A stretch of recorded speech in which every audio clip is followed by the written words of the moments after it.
Mike Hernandez. Jeff HEIN. It's great to finally meet you. Yeah, great to finally meet you as well. Thanks for having me on. Yeah, of course. Yeah. So I don't know if you remember, but I bought one of your pieces some time ago. And I was looking online and I think I found it. It's let me show it to you real quick. Yeah, love to see it. Yeah, I think you used it for an ad at one point. Oh, it's super tiny. Super tiny. Yeah. Yeah. So I'm glad you used it for an ad. That means you must really like it. So I It's got one that you like. it's actually one of my favorite Seriously? seascapes. Oh, that's Absolutely. awesome, It's man. I for got a good me, one. it's kind of it's got all the good makings of the type of painting I love to do, which is a lot of depth and atmosphere and simplicity, and um, it just kind of hit the mark for me, which is rare. I kind of feel like I rarely hit the mark in my paintings. Oh yeah, don't we And that's all? just the true testimony of an artist, right? Is this never they're never satisfied. But that one I was satisfied with, actually. Yeah. Oh man, I scored then. Dude, you love it when you get a painting that the artist is proud of. That's a And I good believe thing. I did that one as a demo, which is usually the way it works. If I kind of feel like when I put too much on myself, like, okay, this is going to be for a gallery, it's for the Mm-hmm. show, it's going to sell. When I put too much on the line, when I put too much to lose, I sometimes lose. But when I feel like I've got nothing left to lose, and it's, not to say that a demo isn't important, it is important. Yeah. Um, but if it's not something that's going to hang in a gallery, and I'm like, okay, well, when I tell myself I have nothing to lose, you only have the rest to gain. And Yeah. that type of story gets echoed in so many of my other paintings in life. I just remember there were times where I would go out to paint something and I would get really nice prime duck canvas and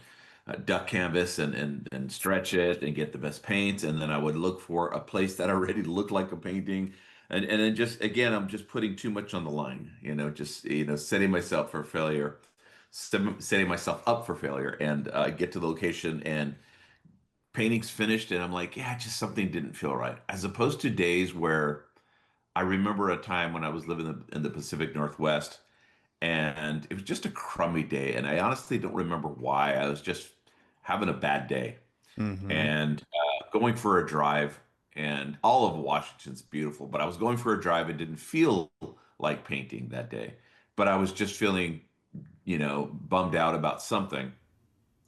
And then I just saw, I remember saw a place to park and just think. And I was thinking, and then as I was thinking, I was just like, well, it's too bad I don't have my paints on me. I could just get out and paint, even though I don't feel like painting. But Mm-hmm. then I thought to myself, this is what I do. I paint. I'm gonna force myself. It was one of those times where I'm like, I'm just gonna force myself to get out and do a painting. But I was like, what do I have? Opened the trunk and I found like three colors, four colors. I had a white, thank God, and I had a piece of cardboard to paint on, and and I had a little bit of water Was you just paint on from your the creek lap that or was in front of something? me. I painted on my lap in my car, and I remember because the stakes were so low, right? I Yeah. ended up coming up with a really nice painting, and I learned so much about um, that process of Hmm. trying not to put too much on your shoulders when you're going out there, and just and it also brought me back to I know I'm talking a lot, but it also brought me back to a um, a question I was asked when I went to a school, and one of the students asked, how do you get how do you maintain inspiration when you're out in the field when you do a Mm-hmm. painting? Like, what do you do to inspire yourself to do a good painting when you're out there? How do you find inspiration? And it just, to me, it just recalled that moment, like where I had no inspiration to paint that day, and I ended up doing a good painting And there was nothing without special about the location either? zero, Really? zero special about the location.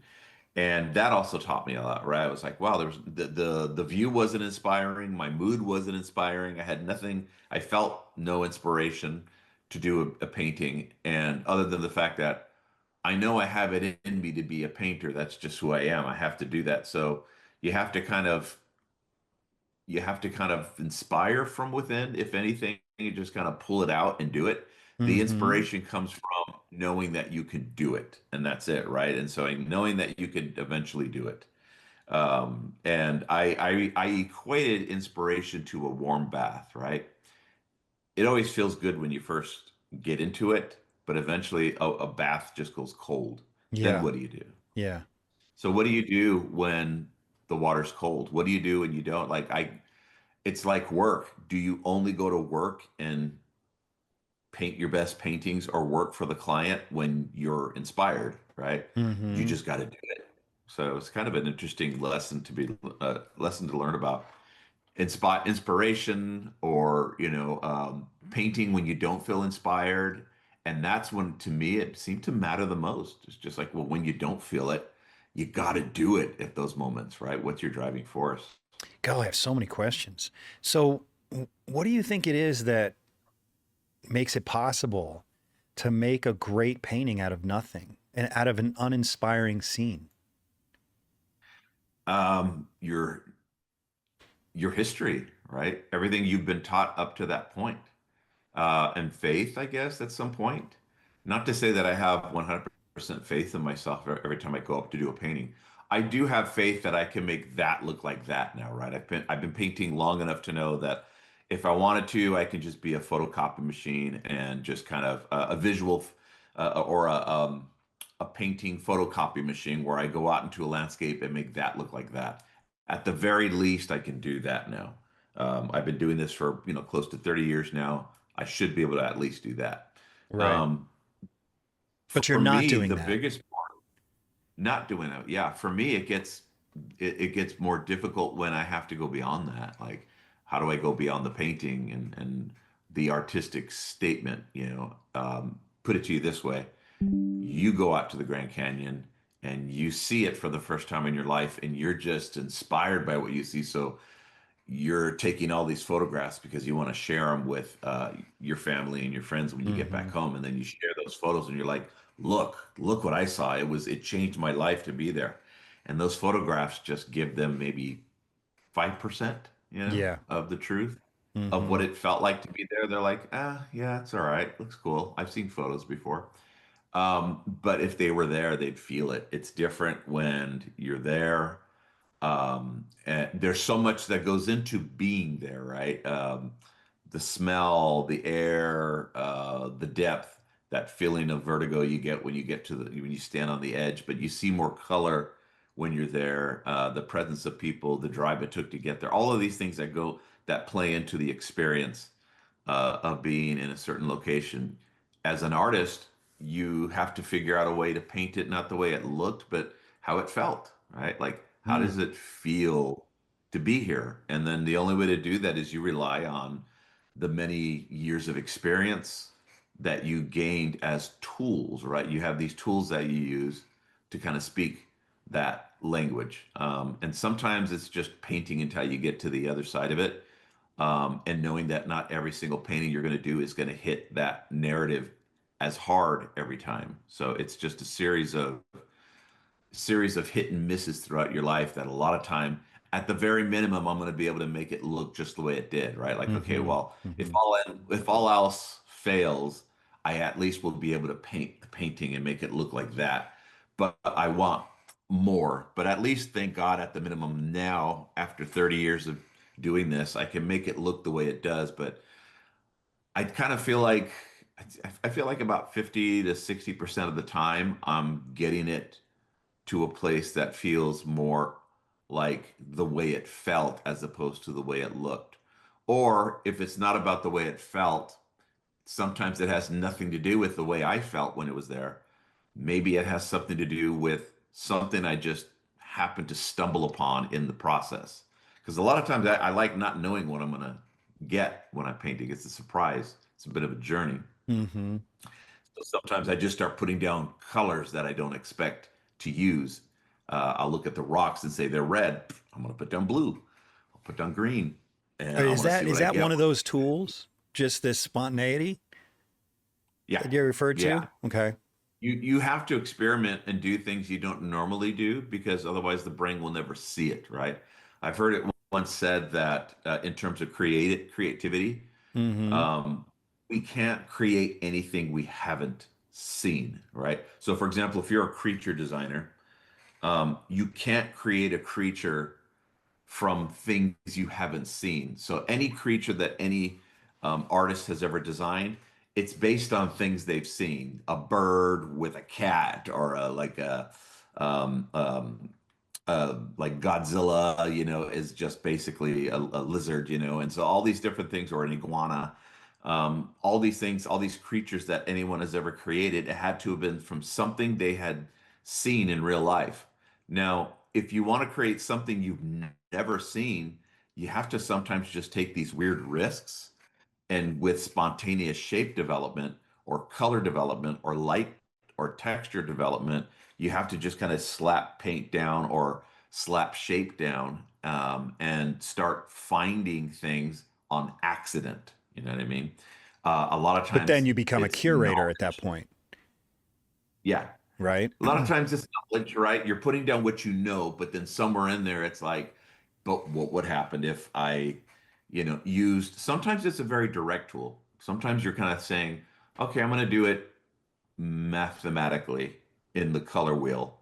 I'm going to do a triadic color scheme or a tetradic color scheme. And so you apply Wait, principles, right? tetradic. I haven't heard that phrase. What's that mean? Why don't you So define on them your color, both just for people listening? yeah, for sure. So on your color wheel, if this is our color wheel, you got all your saturated colors around the perimeter. Um, Yellow, you have your complements, your yellows, your purples, your blues, your oranges, your reds, your greens, so forth, right? So you got that full color wheel. And so you've got your complementary, and then you got your splits, which are just left and right of the complement down below. And then you've got your triadic, which is a bit wider than a split complement.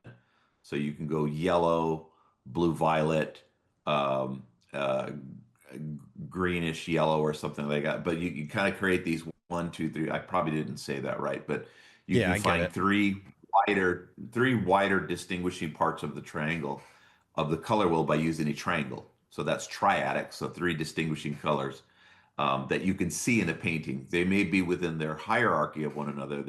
One color might be more grayed down and smaller in proportion to the other, but that's a triadic. So you can feel three distinguished colors on the color wheel. But that would be Then two you have what's secondary colors and a primary, typically, right?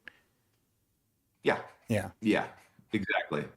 And then you could do what's called a tetradic, which is a box, right? You're just taking four Hmm. distinct sections of the color wheel. Anytime you rotate the box, you just get any four colors, and you're using those four colors, and you're not necessarily harmonizing with them, because if you harmonize with those four colors, you're missing the whole point of the exercise. The point of the exercise is to feel the bodies of those colors. So an artist who did that really good was like Franz Bischoff, whose paintings were very triadic, tetradic, where you felt very distinct chunk of orange, chunk of yellow, chunk of purple, chunk of green, right? Hmm. Let's say, and they're very distinct, separated colors. But again, they might have their hierarchy, one slightly bigger, one slightly grayer, but you can distinctly feel them.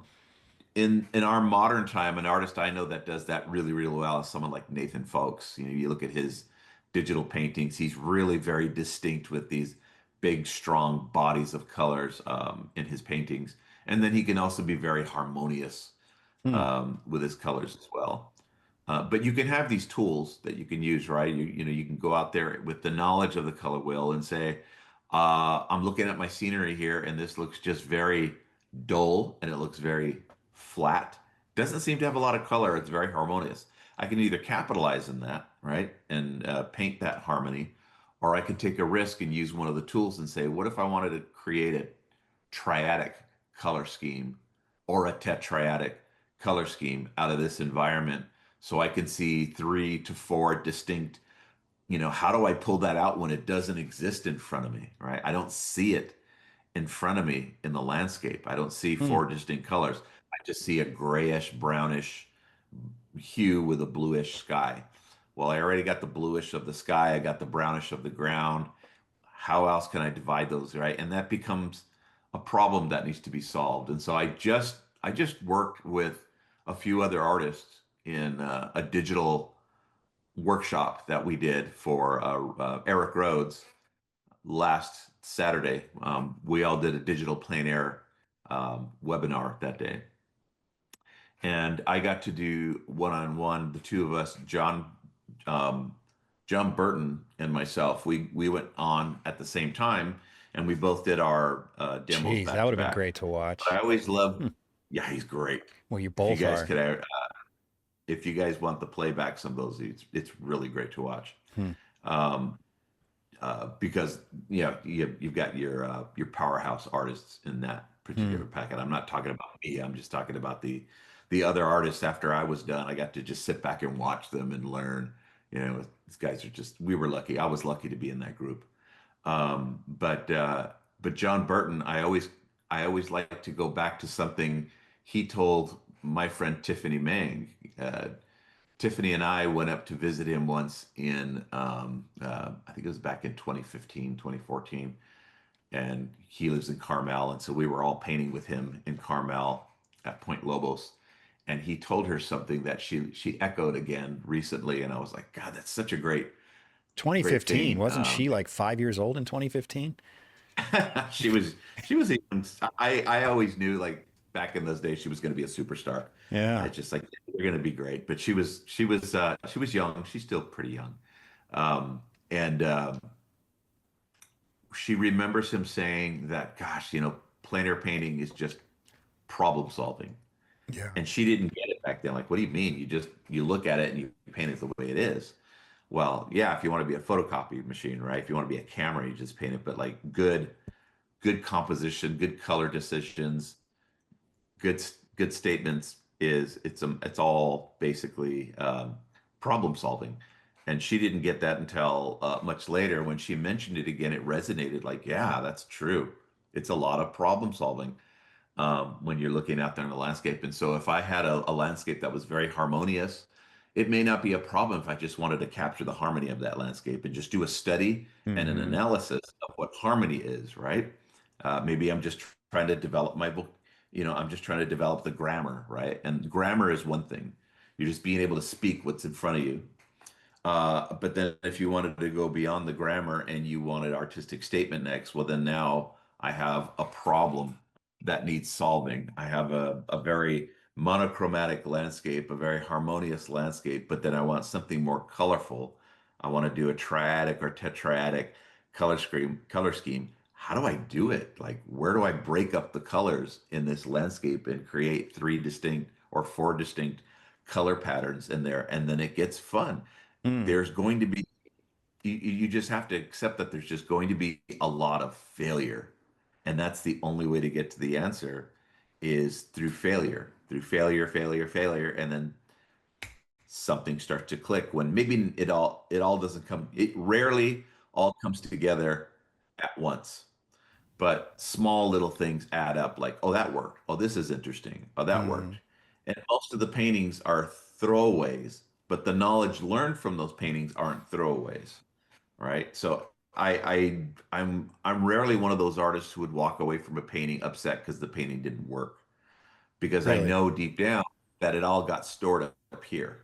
It's like, yeah, it worked here. The only time I'm ever disappointed is if it's an event, right? If I'm Yeah. going to an Everyone's event, if watching it's you. everyone's watching, Yeah. or I'm doing, it's the quick draw, or these are for paintings that need to sell in a show. Like I got like an invitational, right? I've got the Laguna Invitational coming up at the end of the year, and I those got to hit. You got to make sure Hmm. they hit. But if it's just for me and I'm going out on a daily basis to go paint some stuff, I don't get my feelings hurt if the painting doesn't look great, you Do you know? get discouraged Um, though? I will get discouraged if it's a 1-to-1, right? If I'm going out in the field, I'm like, I'm just going to make that look like that.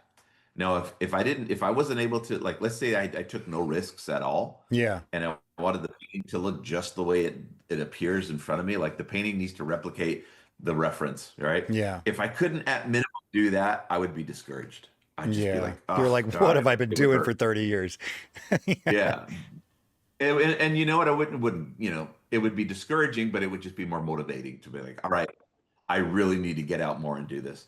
Yeah. But that part rarely happens. But if I'm going out and it's just me and I'm trying to take risks and I'm trying to get to the next level, it's frustrating, right? It could be Hmm. frustrating, but not necessarily disappointing because I know that it's just a part of the learning process.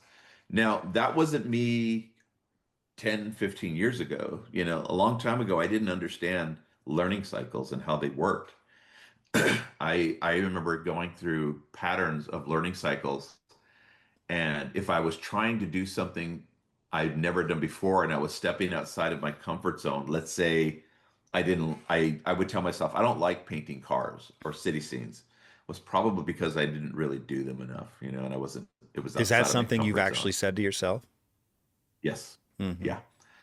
When I joined DreamWorks and there was a group of painters would all go out and they would paint all the industrial parts of Burbank, Hmm. and I would sometimes join them, but I would most of the time was on my own. But I would see them paint, and so I would be like, okay, I need to go paint some of that stuff, and I would try it, and I would fail miserably, and then I would just tell myself it's not my thing, right? And Oh it's my just not gosh, my I did the same thing. thing with portraits. Can you believe that? That's what I do. Yeah, But I yeah, you failed do a it. few portraits, and then someone asked me, "Are you going to be a portrait painter?" I'm like, "Nah, portraits are lame." I just lied to myself. And the reality is, I was just scared to death of them at the time. What did you do to get out of that? I just had to keep doing portraits. Be, I mean, I guess I had figure drawing classes, you know? So I just had to step up, get back to class and try and do better. And then, and over time, I started realizing, man, I can do this. But the first couple, I was just like, yeah, like you said, that's not my thing. Portraits aren't cool. In reality, it was just, I didn't want to admit that they were hard, like really freaking hard for me. They're always hard, but at the time, seemed impossible. Yeah, it exactly right. It was the Hmm. same. It was the same process for me, and it seemed impossible. And I kept making excuses for myself and saying, "Well, I'm a landscape guy. I paint trees and mountains and hills and organic things where there's a lot more room for, um, uh, um, for you to be off with your proportions and things like that. There's way more room for that. I didn't realize that with architecture, it was the same. There is a lot of room to kind of push and pull shapes around as well. They're all just shapes, right? In Hmm. the end, everything is just a shape. Maybe a more rigid shape versus a more organic shape, more free flow or more geometric. But I ended up painting outside of my comfort zone for a while, and I think what I learned back in the days when I used to get really disappointed in the failure process, it was discouraging back then because I didn't understand it, right? Hmm. Um, I would I remember trying to paint something that was outside of my comfort zone, and the longer I tried it, the worse my work would get. And I thought that goes against everything I was taught. Like I thought that the more you do something, the better you get. Are you And talking and about that over a series of tries, over a series of paintings, or just in one painting? It kept getting worse and worse and worse over a series of paintings. over a series of Yeah, paintings. So over you were a feeling series. like you've done 25 paintings and you're only becoming a worse painter. For the most part, yeah. I would Yeah, see that would these be mild. scary. I wasn't able to see some of the good things that were happening, but Yeah. I think I was judging myself too harshly. I was comparing those paintings to the success of my landscape paintings, and I Right. was looking at these cityscape paintings and like telling myself, I'm not getting anywhere near those. Not knowing that um, there was a lot to learn, right? And in a learning cycle, it's kind of like weightlifting, right? If you're used to one weight and you could always do that weight, and then all of a sudden you stack a lot of weight on top of the next one, it takes a lot of failure until you can reach that next level. You got to stick with it for a while, and it takes a lot of repetition. And back in the days, I used to back off. If I was like, oh, my work is getting worse, I'm going to back off and I'm going to stick to what I know. Like I would stay within my comfort zone and camp out at that level, right? And the danger of that is if I stayed at that level or in that lane, I was only going to move forward in that lane, which was landscape paintings, but not cityscapes, not urban, none of those things, right? So I finally started heading out with a couple more friends who wanted to do nothing but paint, trains and paint cars and stuff. And so I was like, well, if that's all they want to paint, I'm going to stick to it and I'm just going to Hmm. keep doing it. Then I noticed as I stuck to it this time, and I gave it more like 2 months and 3 months worth, I started seeing some positive results, even though for the most part they were still not great. I was seeing some positive results moving in the right direction. And I was like, what if I just keep going? What if I just keep pushing? And I'm going to try, I'm going to keep pushing, not harder, right? If you push harder, it's worse. But I'm going to just keep Just painting keep showing up. longer, keep showing up. Yeah, keep showing up, keep doing it, be consistent. 6 months down the road, things started making sense. Things started looking better. A year down the road, I'm painting cityscapes, I'm painting cars, and then it became my thing. Hmm. It became when I was working at DreamWorks, I had shows that were based off of urban city scenes, urban landscape. I won't say that I was anywhere near as good as the likes of like Sam Mishlap and those guys I was working with at DreamWorks, but I was able to hold my own. I was able to do my own Hmm. plein air cityscapes pretty decently, right? I Hmm. was proud of a lot of them. I was able to look at them and say, I finally executed that. I was able to Hmm. do it because I stuck with it. And so I started to understand learning cycles, which meant if you want to get good at something, you have to be okay with feeling, or you have to be comfortable with feeling uncomfortable for a while, for quite a while, for quite some time, depending on how big the jump. Now, if I was jumping from I'm painting mountains, but now I want to paint snow-capped mountains. That's not a huge jump, right? But we're Right. talking about going from landscapes and trees to like cars and people and busy, looking at things and perceiving it as more, right? Hmm. More detail, more rigidity, more structural, when in fact, oh gosh, they're no different from one another. They don't have to be. When you look at the way watercolorists approach cityscapes and their urban work versus their landscape work, it's kind of no different. They just kind of blend a lot of things together and they get rid of a lot of detail and they're just looking for the big shapes and the big masses that kind of group together the way they do in landscape.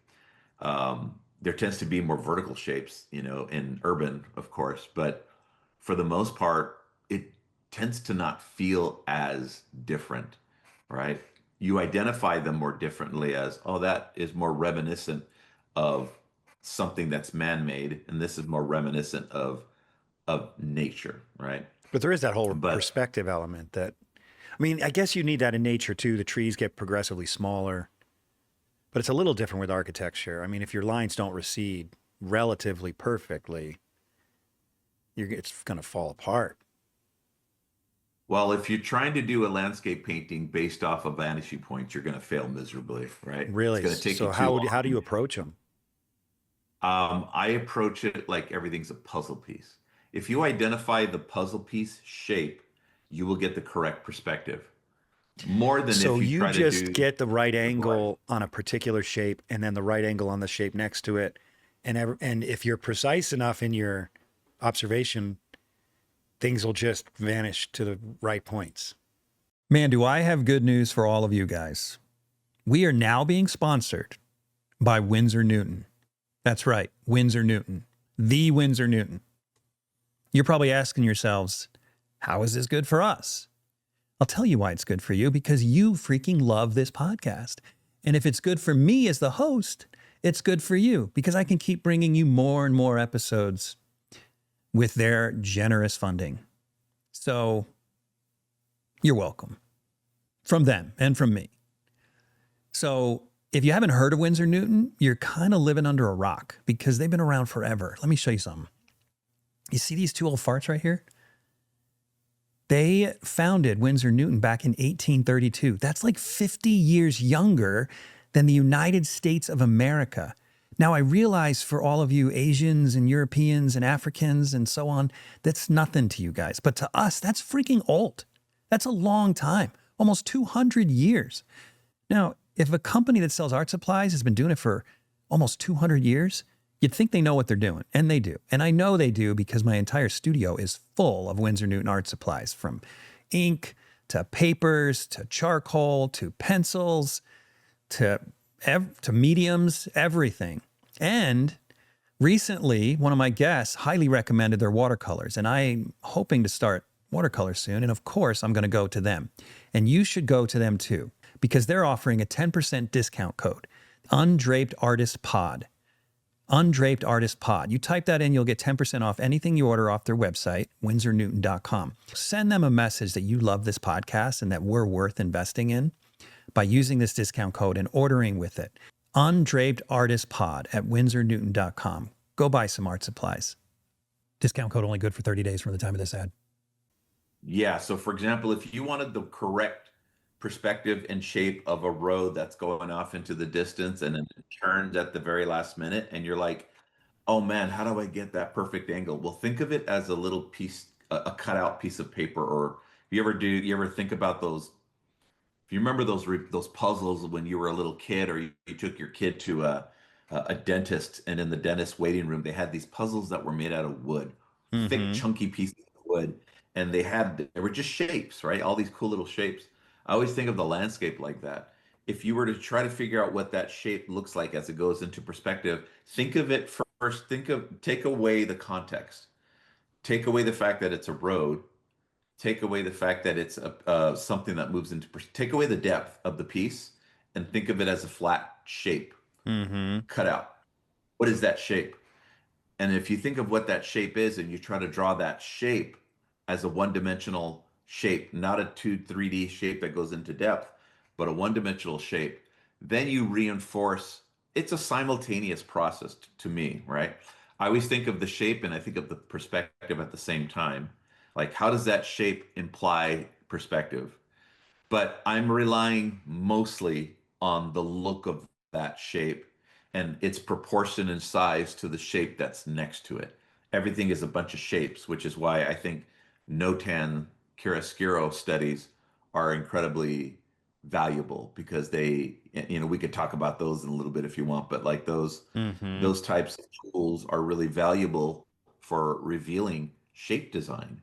And so if I wanted a row of buildings and I wanted to make sure that as they went back into perspective, wanted to make sure I was nailing that, I'd have to find out as a group, what is the shape of those things and where do they land in terms of like if I'm trying to determine where the horizon is, as those buildings go further and further away, as they go down, are they landing towards the center of the composition, just below center, just above center? Approximation of where that one-dimensional flat cutout piece of paper, right? You take all the buildings and make them flat. What does that shape look like? And then another row of buildings and cars grouped together that overlap each other as they move into perspective. What is that cutout shape? So if you're nailing shapes, you're more than likely going to be able to get the perspective pretty close. One of the ways I describe it to students is, imagine if you're putting a piece of glass over the scene, and with a dry erase marker, you're just tracing over the shape. So the glass represents the picture plane and flattens it out, and you're just tracing that shape. And when I draw, I almost visualize that sometimes. Excellent. I almost visualize it as though it's just, I'm drawing it on a piece of glass, flat surface. But it sounded like you were alluding to sort of a secondary concept for a second there when you said shape design, because what it sounds like you're talking about for the most part is shape observation, accurate shape observation, which I don't think is the same thing as shape design, right? So like I interviewed John Burton, and he's a master at putting together these sort of 3-value shape designs, in black and gray and white. And but that's not an observational thing, and that's more like, how do I balance these shapes in a beautiful aesthetic way, right? And I don't think that's what you're necessarily saying. You're talking about purely observing what you see accurately. Is that correct?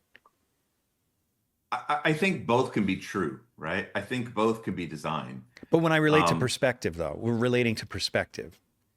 Relating to perspective, I think what you're doing as if it's just an analysis of what's in front of you, Right. you're looking for the you're looking for the design that perspective gives you, right?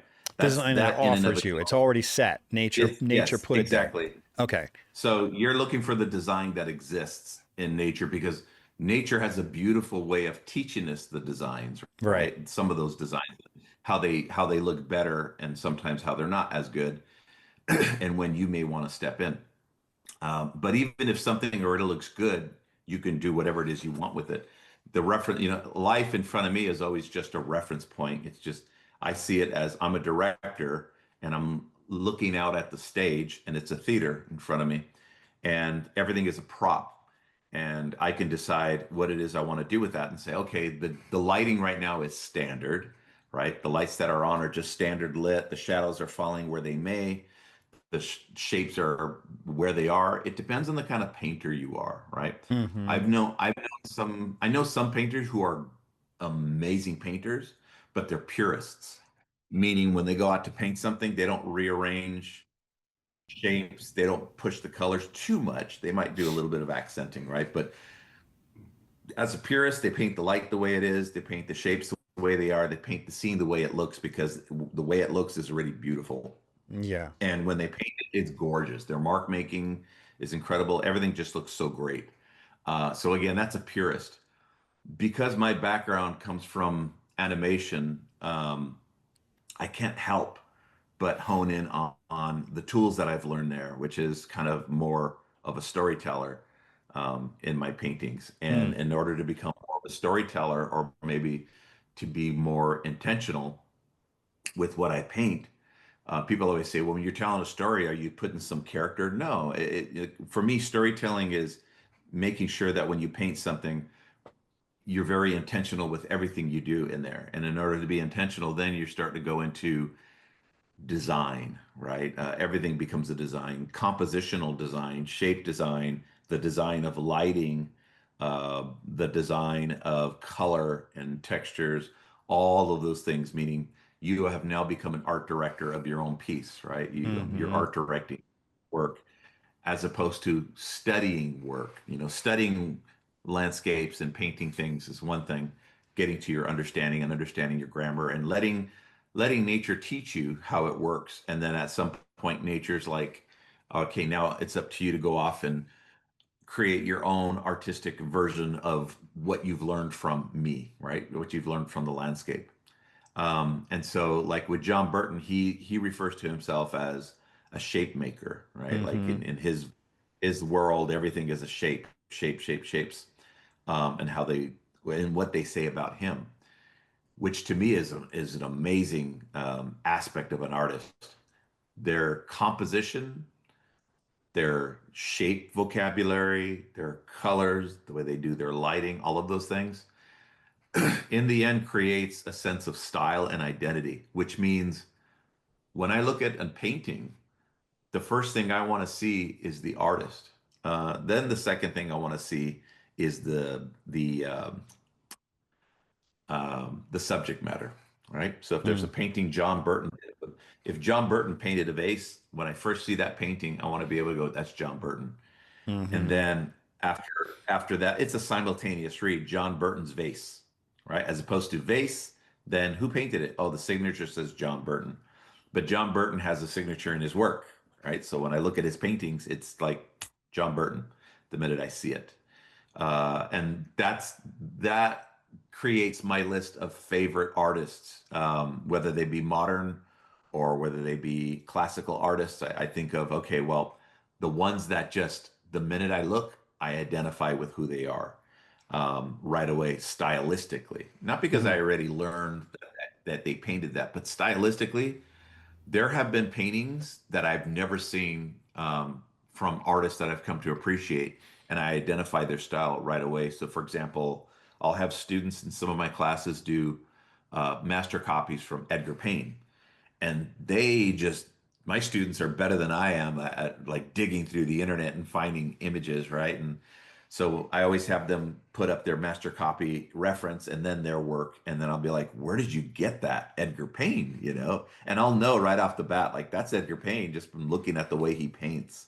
Hmm. He's what you call he's a muralistic painter, so he has a very distinct look to the patterning he does of his like everything's very iconic in his shapes and his paintings, and I'm able to identify that. So for me, yeah, you're right.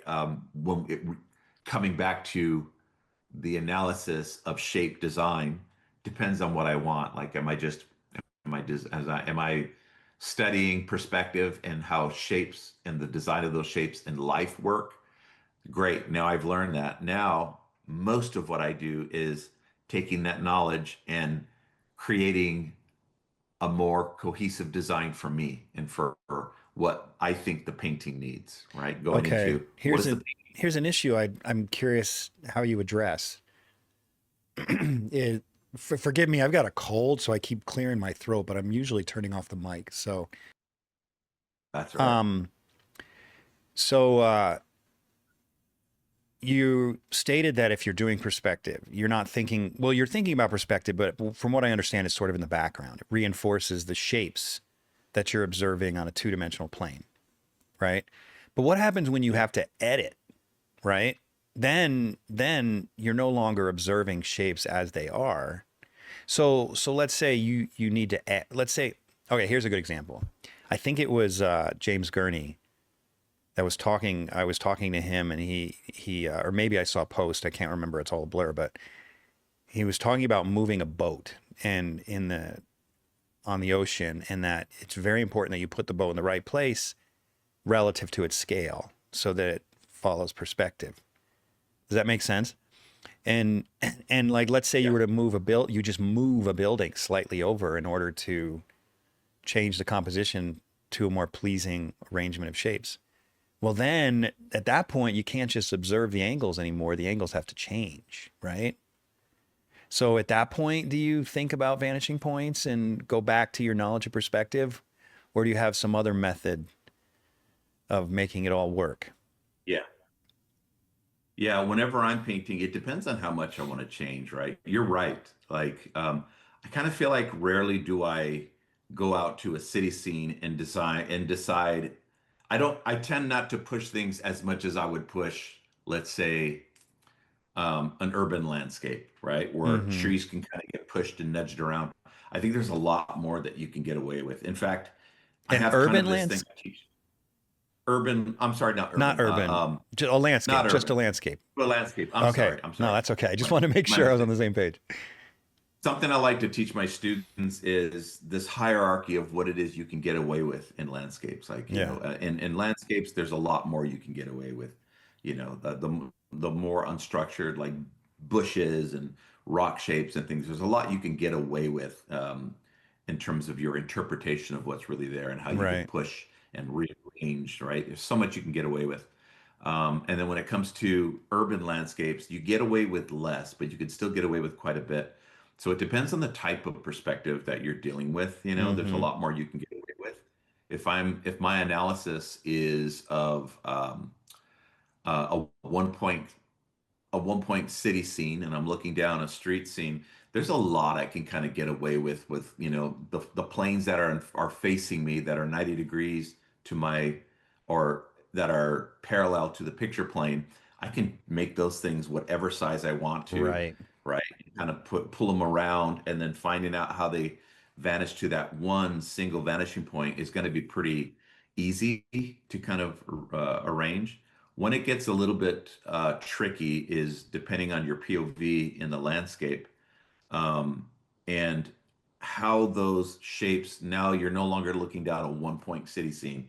You're looking down maybe a 2 point city scene where it kind of turns this way. Then with 2 point perspective, you're looking at what's called transference, and how one point will transfer you this way and then the other one will transfer you the other direction. And now you've got movement in the buildings, in a scene, Mm-hmm. and the eye can kind of wrap around those things.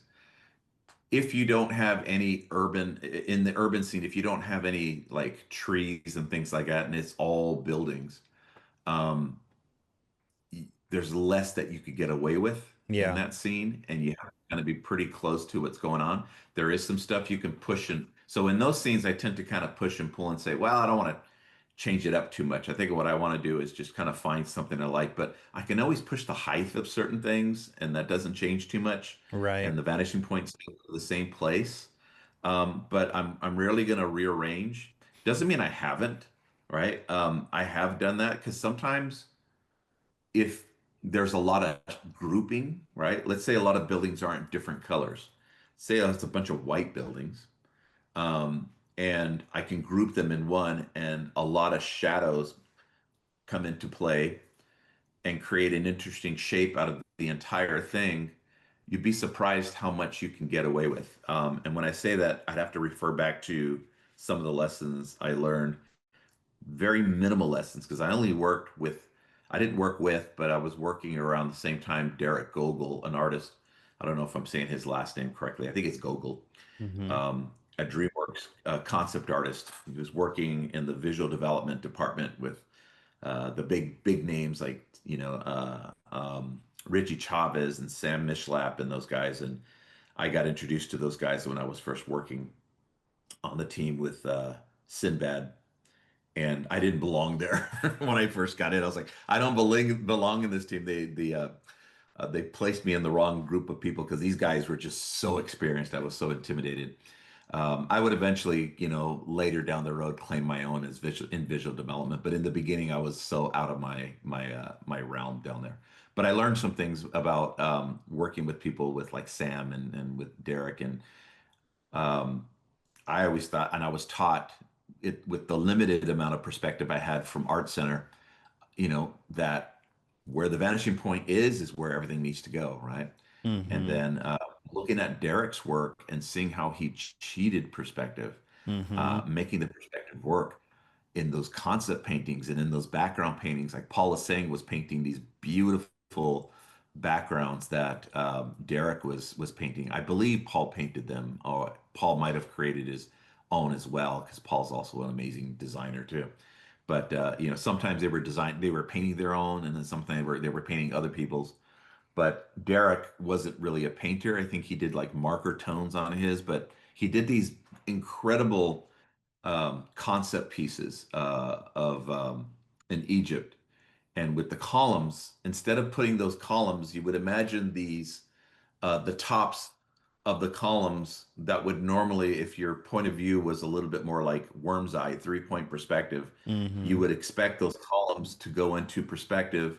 You'd expect the ellipses to be into perspective up above for the round parts of the tops of those columns. He made them flat. He just flattened them out. Or All the you'd way have people down? like all the way down. Yeah, he flattened What? them all the way to the ground, And it because worked.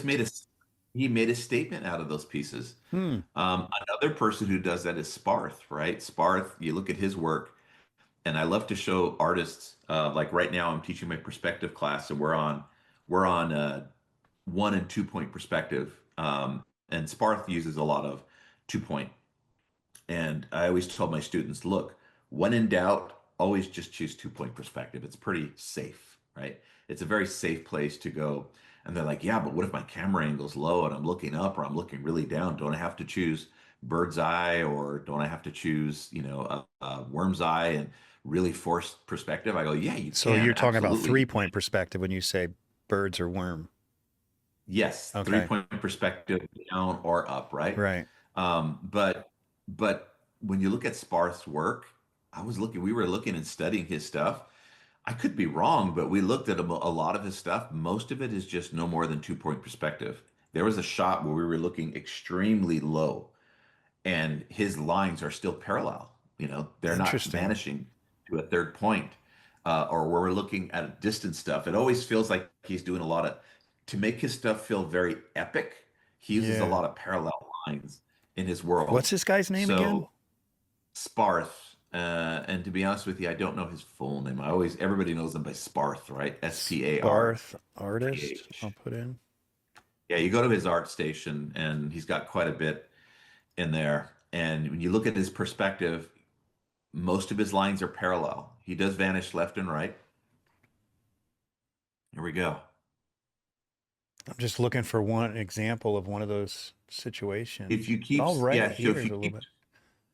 yeah, if you keep scrolling, I'll show you one in particular that I like to show to my students. This guy's no joke. Yeah, he's fantastic. Everything in all these yeah, you see that Which one? um that oh no, it's not it. Keep going. Keep Okay. going. Man, there are so many talented artists in the, I mean, I guess, I don't know what you call it, commercial art field. I used to work in it Oh, there it is. Sorry. where, To the left, all the way to the left, left column, one more up right there. That's one of them. right here, this spaceship thing. Yeah, that's one of them, right? So if you click on that, Oh, we're yeah. looking down, and maybe the distant buildings you can get away with, but in front of us, we're looking straight down on those. They're all parallel, right? Everything's parallel in the shot, Yeah, and interesting. it's it's stylistic, right? It's a very stylistic approach. So he's got a few that look But like then other that, where times he does it pretty precise, like here. yeah, Yeah, yeah. he's This is kind of, just he yeah, just doesn't that's have any very standard. rules. He Like just does whatever works. it seems like a lot of his stuff is very long lens. It has that long lens effect where everything flattens out a bit, but even ones where you would expect to have more, like the ones on the right, right? The little bit, yeah, right there, those two. This We're guy's looking, really we're got kind a of looking knack for up, and this. everything's parallel. And then go to the one to the left of that, right there. We're looking up. We're still looking up from down below, and he's still using parallel lines in that one as well. So stylistically, he's able to get away Oh, with, these lines are all parallel. yeah, What the right. crap? But they are they are angled as though it's 2 point perspective and yet not receding. It is 2 point perspective, but it's not 3 point perspective, right? So Well, yeah, he's but using a lot even of even transference here. even the 2 point though, these don't appear to be receding, these lines. They should be. Oh, are they? They're pretty Yeah, they parallel. should be. Huh. Man, that's amazing. But then, so you're talking about the verticals, even though he's got such a low point of view, everything's going straight up and down, obviously, if it's not Yeah, curved, right? yeah. So no, he always like he definitely uses 2 point, 1 point, and 2 point perspective. But I believe I found a couple, one or two that were 3 point. Huh. But he rarely ever goes beyond 2 point perspective in a lot of his artwork here. I might get a lot of flack for that. There might be a whole bunch of artists That's all that now right. chime in and go, we found a whole bunch of Spark that use 3 point. But from what I've seen, what I've shown in my students' work, when I discuss his work, it's like, yeah, let's reverse engineer some of his work, and he doesn't really go beyond it. And it's just that statement that I remember looking at Derek Gogel's work, and it's like, yeah, Derek would do the same thing. Hmm.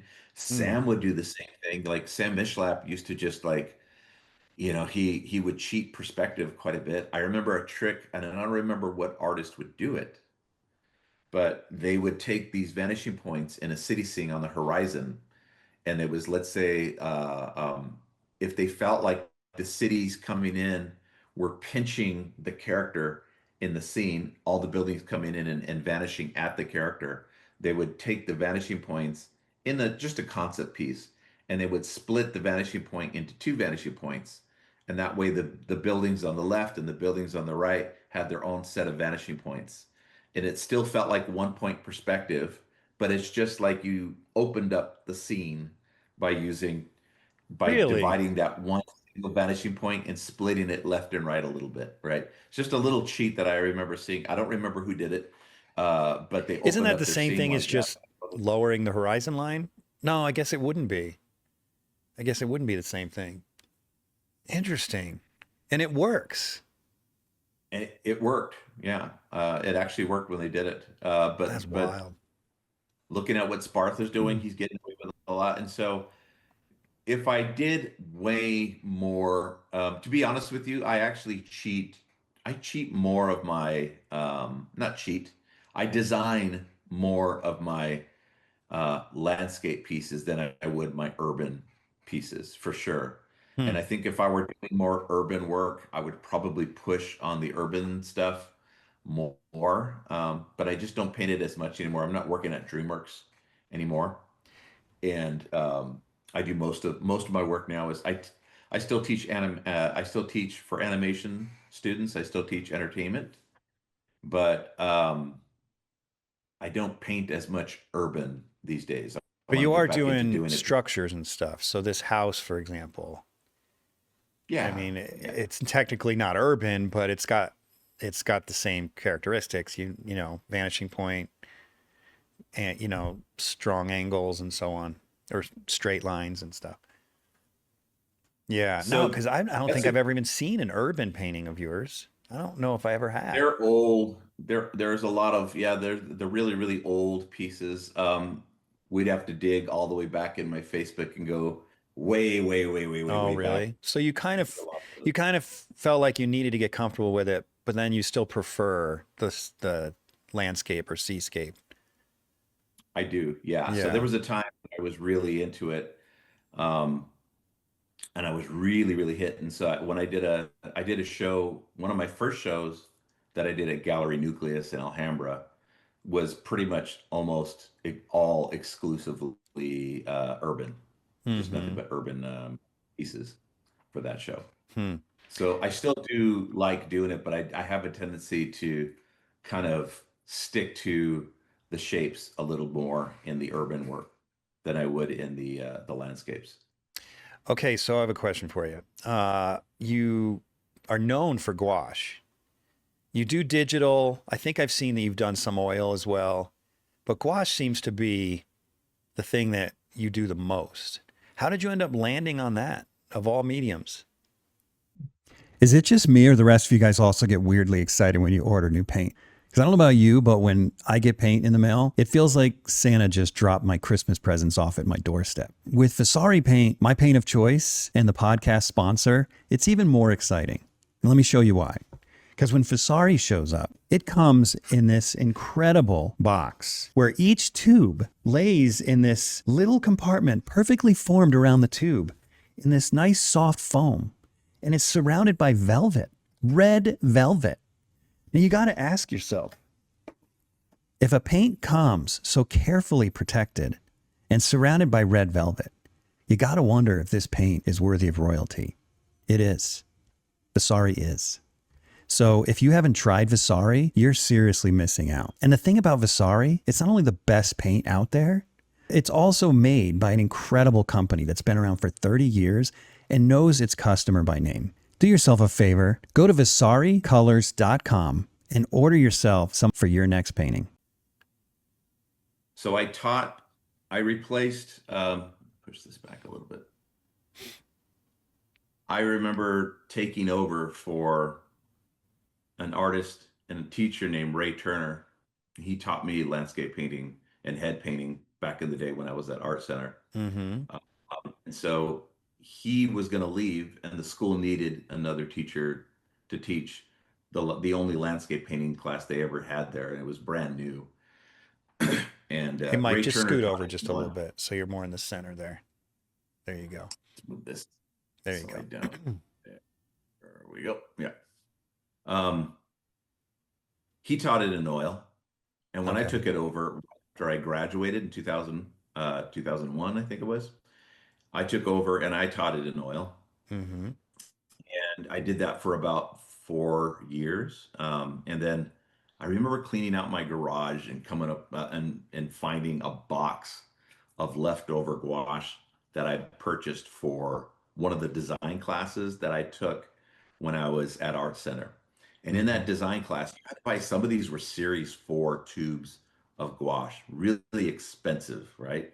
$30 tubes of gouache back in those days. and only using these little tiny dabs. We barely used any. So I had a whole box of practically brand new gouache, and it was upwards of about $250, $300 worth of gouache. I was like, what do I do with this, right? And so I remember bringing it out to the field while I was teaching the students oil painting. While they were painting, I would paint alongside them and I would paint with gouache. Students would come along and they'd notice Just to that use it, just because you didn't want to just to waste that use, 300 I bucks. want to get rid of it. I want to use it. Yeah. So I was scribbling with gouache and I didn't notice anything great about it at first. It all came from the students' progress. So the students came around and noticed that I was using it. Some of them were from Art Center as well, and they had the same dilemma. They're like, we have the same problem. We have all that leftover gouache and we don't know what to do with it. Can we do it? And they're like, yeah, if you want, do it alongside your oils. And what was interesting is I noticed the students who were painting with the gouache started learning faster. And I noticed their mark making was better, their shapes were cleaner. And the other thing that was great is because it was gouache, there's less of a tendency to want to paint large because gouache doesn't really spread like oil does. Oil is so viscous, as you know, right? Mm-hmm. But on the field, it doesn't spread that way with gouache. And then because the tubes are so small, you tend to want to paint smaller anyway. So the students were painting smaller, and that also made a big difference. Noticing that, oh wow, they paint smaller in the field, and they're painting a lot cleaner. Their colors were And they're cleaner. probably painting more of them because they're smaller. There was more turnaround. So instead of Yeah. working on maybe two giant paintings for the day, they were doing like four or five because they were smaller and the turnarounds were quicker. The colors were cleaner because they weren't struggling with the medium as much. Like I know that gouache has its own difficulties. It likes to, when you try to go lighter, it tends to dry a little bit darker. And if you try to go darker, it tends to dry a little bit lighter, right? It's got that some of those things in there, but for the most part, it's a pretty direct medium. You know, what you see is kind of what you get. The edges are clean. Oil is beautiful. I love it, but when you're first learning that stuff in landscape, there's a tendency to kind of pile it on too thick, and you lose the ability to get clean edges and clean color. You kind of Mm. go butter on butter if you don't know how to even layer it properly. And I just noticed the students who use the gouache were just kind of learning faster. And so I ended up changing the class to just oil painting, from oil painting to gouache. And it was just a full gouache painting class. No kidding. Um, that's it. So And that because it was, thing you just sort of glossed over, that it dries, if you go light, it dries darker. If you go dark, it dries lighter. And from my experience, that is not a small problem. That is really annoying. But it didn't really bother you too much when you discovered that issue? no, because you learn to compensate, right? I mean, there's like with any medium, you have to kind of find its difficulties and compensate. So, for example, with watercolor, it's all kinds of issues, right? You're like, well, geez, I can't go, you have to kind of plan, you have to paint backwards, right? Your Mm-hmm. lights first and all the way down to your darks.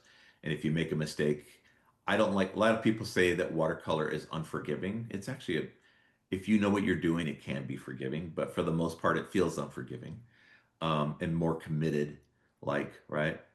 Whereas oil just seems to be that one medium that lets you just do everything with it. But with the gouache, you just tend to you tend to adapt and understand, what it is it needs and it likes to do. We Mm. know that it likes to be both transparent and opaque.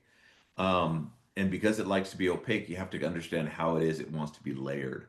So I noticed the best way to layer gouache was when you're ready to go lighter, you use less water and less strokes, which means you just basically take paint almost right out of the tube. You can use a damp brush, but you need to pile it on. And I have this saying that when people take my work all the time, which is paint like you are a millionaire with your Oh, I paint. say the same Load thing. your brush up. Yeah, load your brush up with a lot of paint and paint like you mean it. Paint with intention, right? And I'll notice the students who struggle are just putting these little tiny dry dabs out, and they're trying to re-wet these little it's like, hey, we're not watercolor painting in this class. They're being really stingy. And that ends up looking that way in the painting. It ends up looking like the painting is starving, right? Yeah. Starving for more expression and more paint. And it's like, you're starving your painting, man. Just get in there and feed the canvas, feed it what it needs. And more paint, more expression, load the brush up. And if you put too much, if it's oil, scrape it off, and put that back on the palette and use that as a gray. You have a better chance with oil of using a lot more recycled color. You can't tend to do that as much with gouache. But yeah, I'll do that with mine. Now, I won't do that with regular gouache. I've noticed that there is a point of diminishing returns when you go too heavy with the gouache. It'll start to crack Hmm. on the Right. surface. I've had it happen when I've piled it too thick.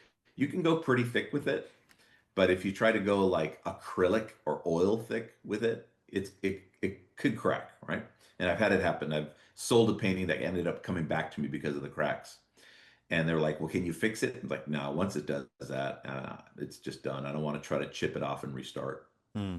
Um, but now, one of the bigger reasons I've changed my approach and I do acrylic wash, it allows me the ability to just start piling heavier and heavier because of the polymer holds it together better, and it doesn't crack as much. And then people ask, "Well, since you're going to acrylic gouache, why not go to acrylic?"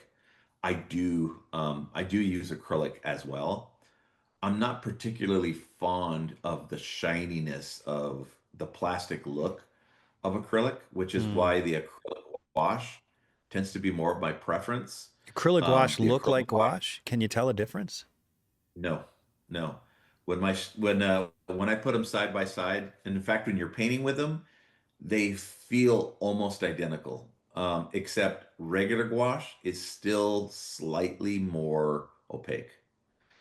Because the acrylic gouache, they're still putting flattening agents in it.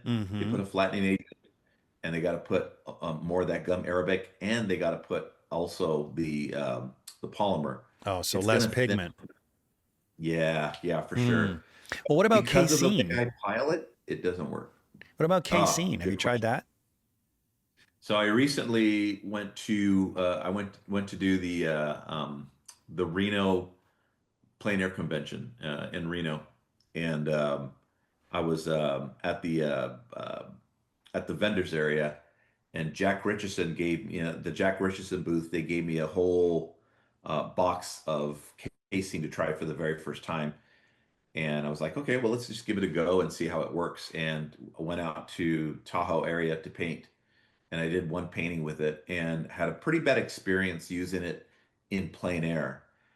Why Um, is that? it doesn't well, it just dries so much faster than regular gouache Really? Because would. gouache dries It, pretty fast.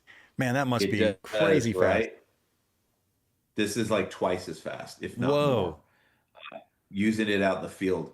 I love casein, right? I love the colors because they were way more natural, Hmm. right? They weren't very primary. Most of them were very natural. They were all these different nature tones, in them that they felt very natural. More of a natural magenta, not like a very art. It didn't feel like an artificial magenta or artificial blues. They were more nature, grayed down, neutral. So the colors were lovely. Loved them. The texture is really great too. The permanency and the light fastness, all of that stuff is supposed to outperform most mediums when it comes to casein, which is great. Loved hearing about all of that. But yeah, the only negative was it dried so fast. And it wasn't as if it was because I was painting in direct sunlight or it was particularly windy. It was pretty typical of what I would say is a perfect scenario for outdoor plein air painting in terms of the daytime. Oh, Wasn't that's too hot. rough. And then you can ruin your I was brushes in if it's shade. drying that fast too, right? Yep. Yep. Yep. And so I want to give them a better report on their product though, because Jack Richardson is great. They're one of my favorite companies. I love their paint. I love the look of the color. I love their small Jack Richardson brush. That's one of my favorites. I'm like, I owe them a better report.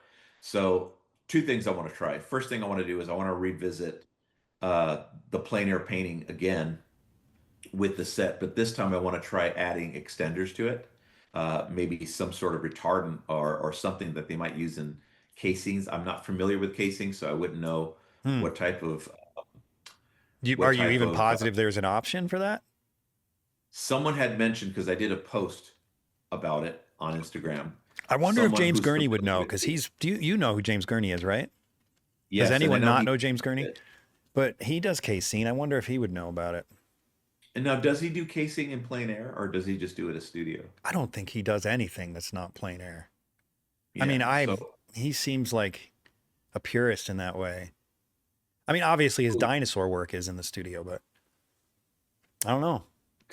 I would love to talk to him and figure out which one of those, like what he used, if he uses anything outdoors, because when I used it, it just dried so fast, and it wouldn't Hmm. be as big of a deal if it reactivated like regular gouache, right?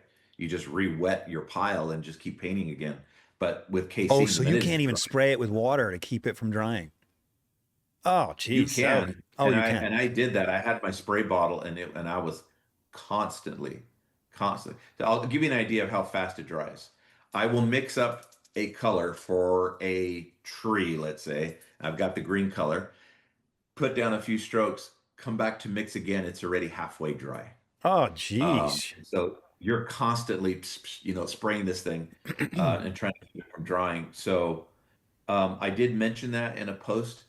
However, the painting did sell. I did a painting that day, and then someone from the convention wanted it.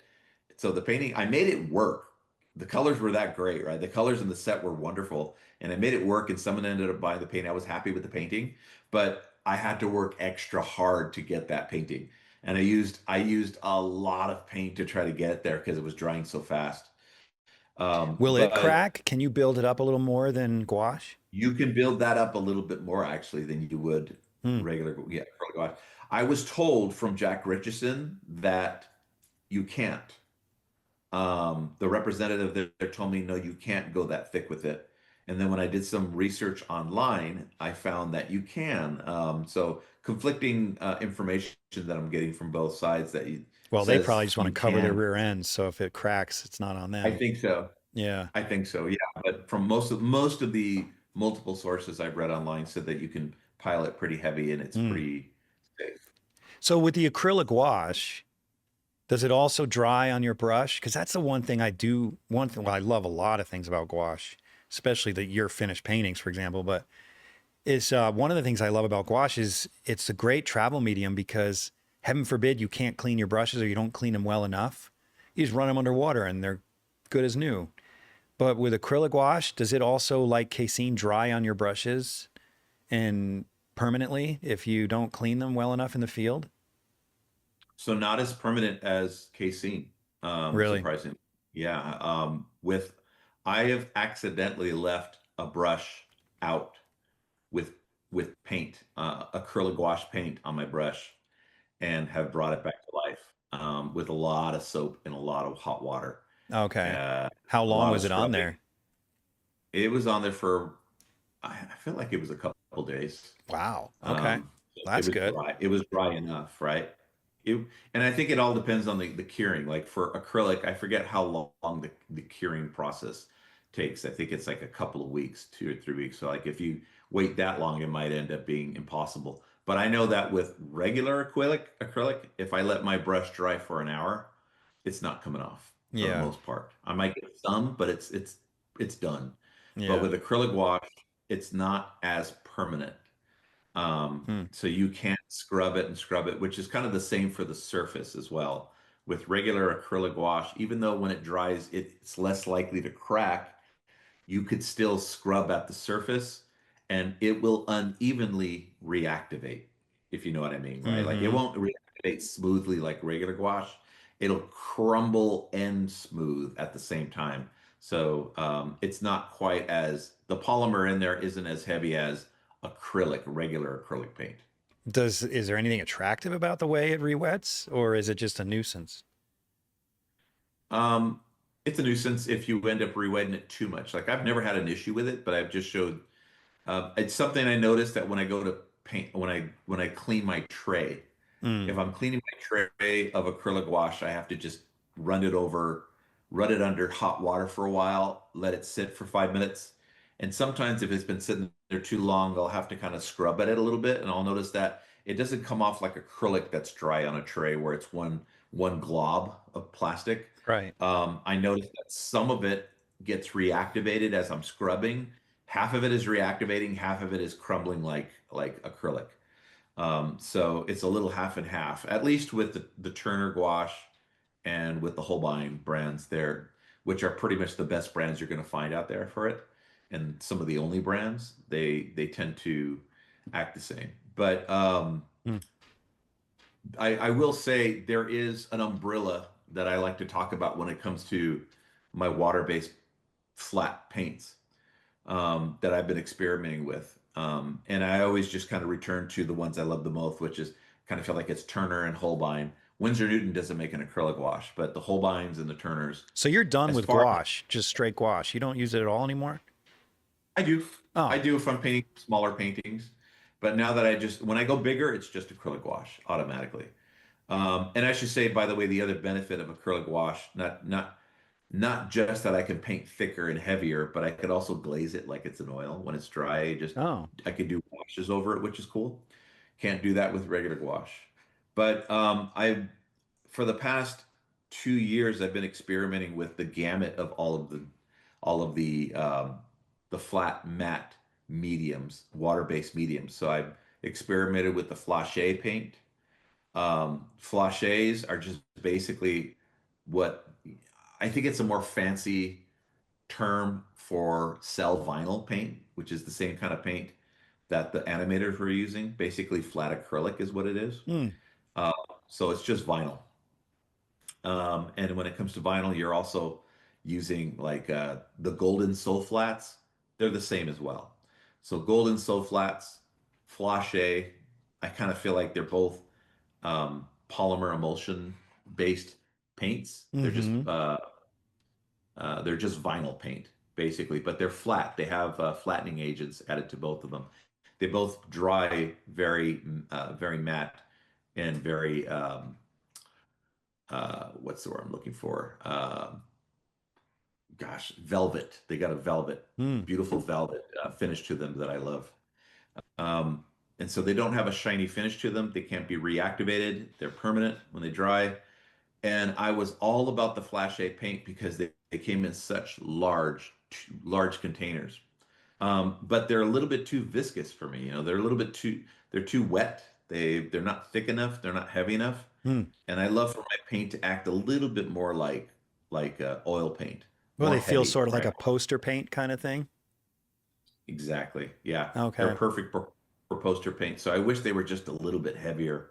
And so I Hmm. met with the Golden people when I was at the Paste convention 3 weeks ago, and I was like, "Is there anything you could do?" They're like, "Well, you can add this paste to it, paste medium or whatever it was, and it's a thickening agent. It'll thicken it up. But again, every time you add anything, you thin it out a little bit. Mm-hmm. So you lose something in order to try to gain something. So I'm like, well, you know what? In the end, I'm just going to stick with what I know. I'll stick with the acrylic Hmm. wash for now and just keep moving in that What direction. about egg tempera? You ever tried that? It's a new one. It's a new one that not a new one. I know it's No, been it's around old. for a while, but Very new for it's a you. new one. It's a new one for me, right? Like I've never tried it. And in fact, it was one of the first things I'd ever heard about when I was really young. I remember discovering um, uh, egg tempera in school. They talked about egg tempera. I never painted with it, but it was the first thing I ever heard of before I even ever heard of gouache, but never tried it. Have Hmm. you? Have I tried it? No, I've never tried it. I one of my old students, John Darley, that's his thing, and he makes some beautiful stuff with it. And I guess he was telling me it comes in tubes now, but it's sort of a hybrid because traditionally, it's a studio process because you're literally mixing pigment with eggs as you work, which sounds terrible to me to have to deal with that.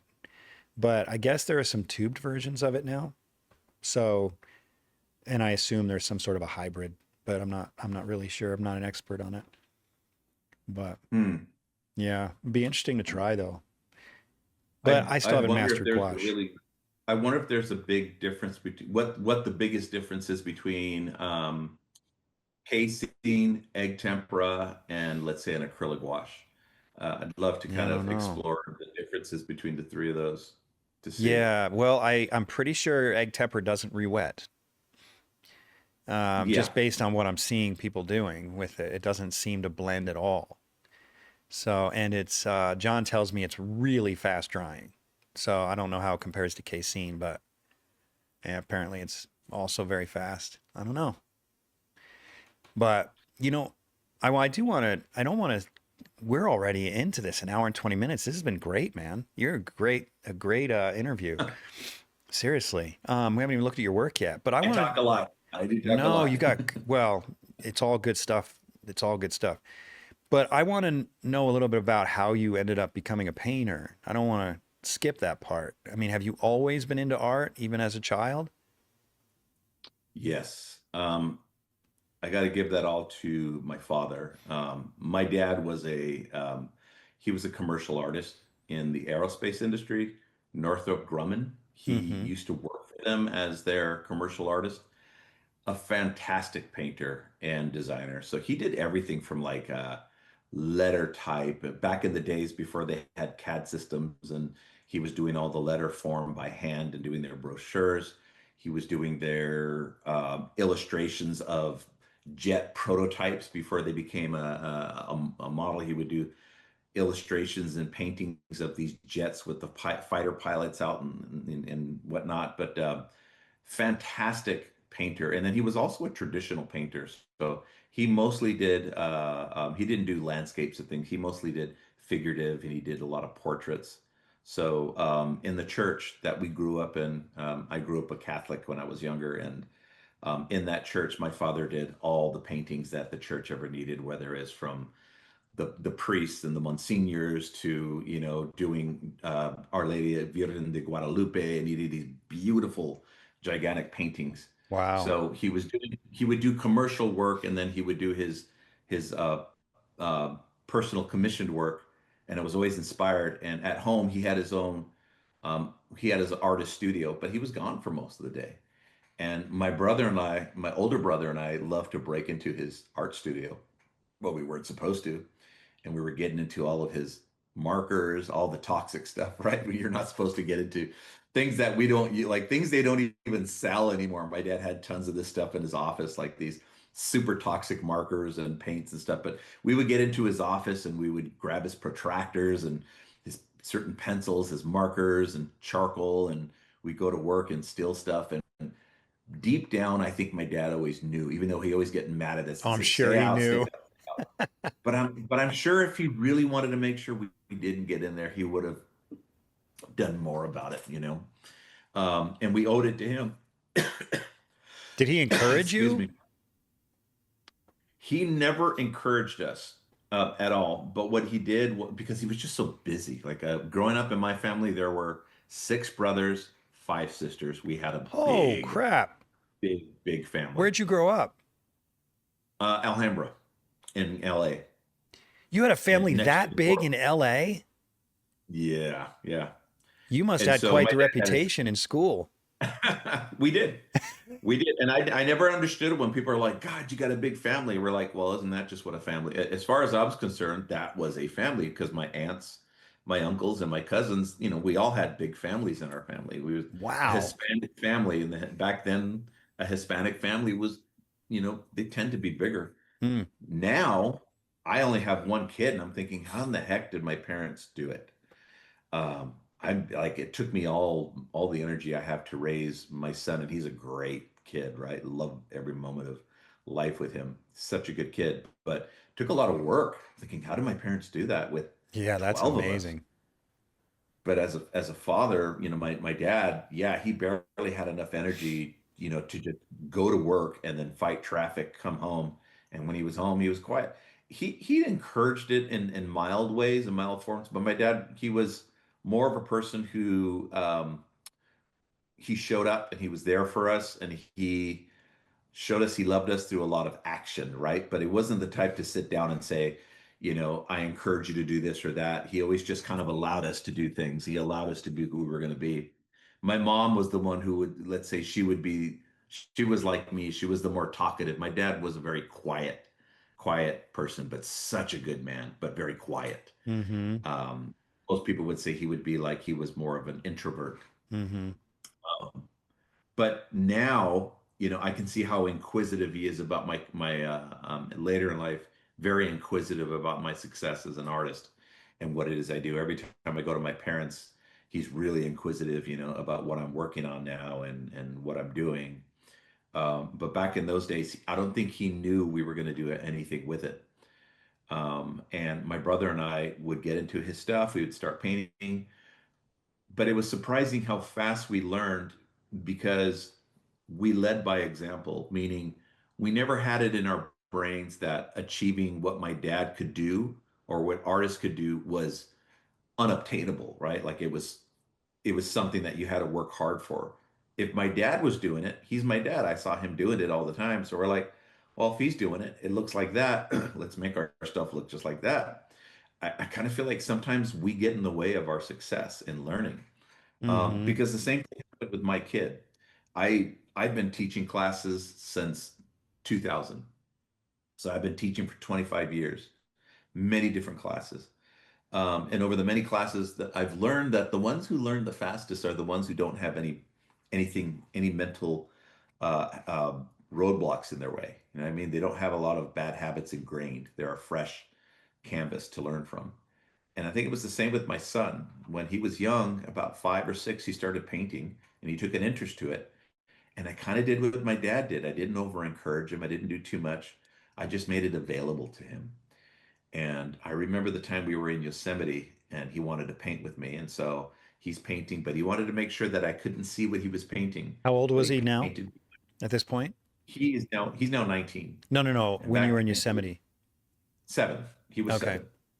And so he's painting, we're painting back to back. He's painting his view, I'm painting my view. He was painting half dome and I was painting the opposite.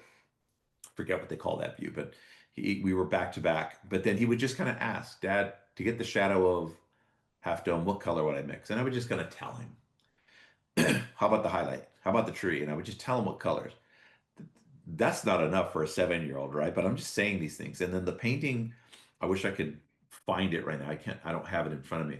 But the painting that he turned around and that he did at 7. Oh, in fact, you know what? I actually do have it right here. If you want, I Yeah, can I grab it real definitely want to quickly. see this.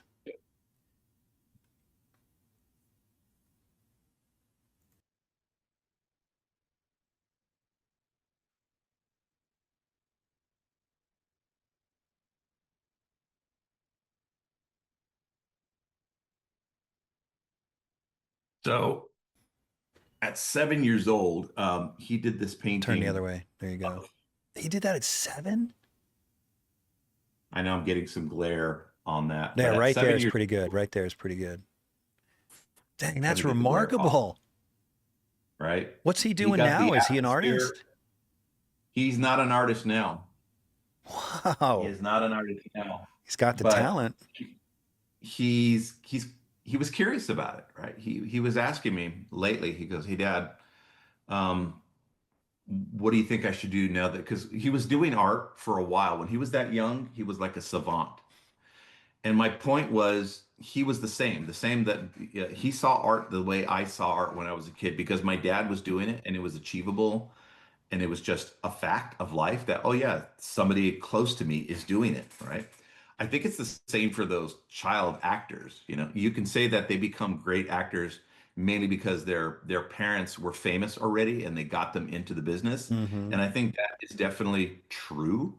But I also think that there are some actors and actresses who are amazing because their parents modeled it for them.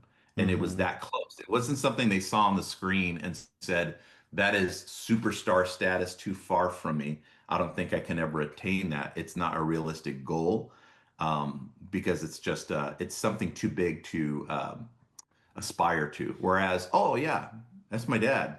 He's an actor. He's a director. He's whatever. I can do that. It's a lot more attainable, and I think that's the way I saw it with my brother and I saw it. Oh, my dad's doing it. He modeled it, so let's just do it. And we picked it up like that. It was Mm-hmm. really achievable. We took it for granted for the most part. My son was doing the same. He saw what I was doing, and I used to take him to DreamWorks. He met all the great artists there, and he saw what they were doing. He's like, "Oh yeah, I could do that. Everybody's doing it," and it was more attainable in That's that great. sense. And so he took Yeah. it to probably about 11 or 12 or 13 years old, and then roller coasters and video games became a thing. And then he still to this day he designs theme parks in this software he's using on his computer, and they're pretty. He's still very talented, but he wasn't doing art. But he asked me a hard question lately, and which was, "Hey, Dad, so now I'm trying to think about what I want to do with my career now that I just graduated high school. High school. Do you think I should go into art?" And I had to be very, very honest with him, and say, "Well, Mm. if depends on what part of art. What are you thinking?" He goes, "Well, like you were doing, like animation." I said, "Okay. If your heart is in it and you really want to do that, I will support you 100%, and I'll do everything I can, you know, to help you get there. However, with AI uh, right around the corner, I don't know. I didn't say don't do it. I just said I don't know. I don't know what the animation industry is going to look like in 5 to 10 years from now for you. I don't know what that looks like. But if your heart is there and you really want to do that, let's do it, right? Let's go there. Hmm. And I think it's worth the risk for you if that's where your heart lies, in there. AI is scary. It's scary about how exponential it is and how fast it's moving. Um, I think in the end, if you're the best at what you do, you're a great designer, we'll always outperform the AI. We're always going to be great. But I think the unfortunate part is it's going to force artists to start using it as a tool, right? It's just going to be something that's going to become a part of their tool set, which is unfortunate. It'll be an unfortunate thing now, which is like it wasn't as unfortunate when Photoshop became a tool that they needed to use. Um, that actually helped make us more efficient in the industry. Yeah, but But it AI wasn't coming, thinking for anybody though. That's the it difference. wasn't thinking. Yeah, it Yeah. wasn't thinking. Now we're using a tool that's going to think for us. It's a shame. Yeah. It's a shame that it's coming in, and it's really, really scary. And I had to visit that conversation with him and just kind of be like, look, if it's really what you want to do, let's do it. Let's go for it. Let's go into animation. But I had to be honest with him, like, if that's just a curiosity and you're like, yeah, I kind of liked art. Well, then maybe if you really want, do you want to go into fine art? Do you want to go into gallery work? Do you want to do any of that? That's great too. Think about all these other things you want to do. But for animation, it's still very rewarding, and I still think it's a really great world to get into because man, it's so much creativity and it's very rewarding. But with the AI stuff right around the corner, I kind of don't know. Like there's a lot of unknown. Like, do I want Hmm. you to, not that I would tell him to do it, but like if he's going to go to school at some point, they're just going to start teaching them AI, right? Yeah. AI How to talk to programming. your So you're gonna, computer and let your computer do the work. This episode is brought to you in part by Rosemary Brushes. If you're one of my listeners who's a professional artist, you're already using Rosemary brushes. But for the rest of you, come on. Take your work a little more seriously. Stop buying the other brands. It's just not worth it. Every now and then you may get lucky and buy a good brush from another brand, but use the brand that professionals like myself are using. Go to rosemaryandco.com, link in the description or the show notes, and get yourself some quality brushes before your next painting. yeah, It's yeah, wild. It's interesting because you brought up AI. First of all, before I make this point, I'd love to follow up and find out later what your son ends up doing because I've had very similar conversations with my twins who are 21. Both of them are studying to be fine artists now, but they went through that same, particularly my son. My daughter's been doing it for a long time, but my son recently went through the same thing where he's like, should I do this fine art thing or should I do something else? He ended up deciding to do the fine art. So, but I've had similar conversations with him. But you bring up this AI thing, and it reminds me of something that you were talking about earlier, where you were saying that when an artist creates any kind of creature, they're always drawing on things they've already seen. Like half chicken, half horse, or whatever. And or it's interesting. You'll see these alien things, and they all sort of have the musculature of a human, right? They just go back to what they know. And I thought, oh gosh, when you were saying that, the thought came to my mind, we're no different than AI in that, in that I was sort of like poo-pooing AI in my head. I have been over the past couple years, like, oh yeah, but AI would be nothing if it weren't for the internet. Like it's got nothing to draw from. And yet when you were speaking, I'm like, oh gosh, we don't either. Until you said this, which was awesome. And that we are when we take chances and just turn an orange rock blue and then respond to it and become the curators of spontaneity, and then we become something else besides just drawing on what we know. Then we become, then we're actually truly creating. I mean, you didn't necessarily put it exactly that way, but I thought, yes, we're not AI. Like we can make spontaneous random decisions and then curate them. Which ones move us, which ones turn us off and create something totally new. Where I don't think AI will ever be able to do that. Let's knock on wood, you know? It was interesting just coming full circle that you brought up AI when I was literally thinking about that about 45 minutes ago. I think that's an excellent point because you're right. AI is the same in that sense that it can only draw from what it already has in its database, Right. right? Whatever's in subreddits, whatever's in PubMed, whatever's in whatever, right? It just kind of grabs from what's in the database of the world. It can't grab from something that's not there. And our brain is kind of in that way at the nucleus, right? Where in terms of creativity, we can only create from if we're trying to create something new we haven't seen, if it doesn't exist in our visual vocabulary of what we know, it has to be stumbled upon. And you're right, you have to curate. You curate those spontaneous decisions Mm-hmm. in art making. You know, so like this is why I'm very hopeful for the animation and the entertainment industry. This is the part that needs to be taught, is Mm-hmm. what you've talked about, which is you guys all need to be so good and so creative. You need to be ahead, a step ahead of what everything that AI is trying to do. We need to be the curators, but we can't curate AI, right? We can't be the ones that curate it and teach it and tell it what to do and how to do. We need to be the ones that curate our own creativity. And so for my son, you know, I had to have that conversation and say, if your heart is in this and you really want to do it, I believe he'd be able to do it. I believe he, you know, it doesn't matter what AI does in the future, he'd still be able to curate. But if he wasn't, if his heart isn't there, it takes your heart being in the game 100%. Like you are driven, right? Mm-hmm. You are driven to do this stuff. You eat, breathe, and drink and sleep nothing but the art.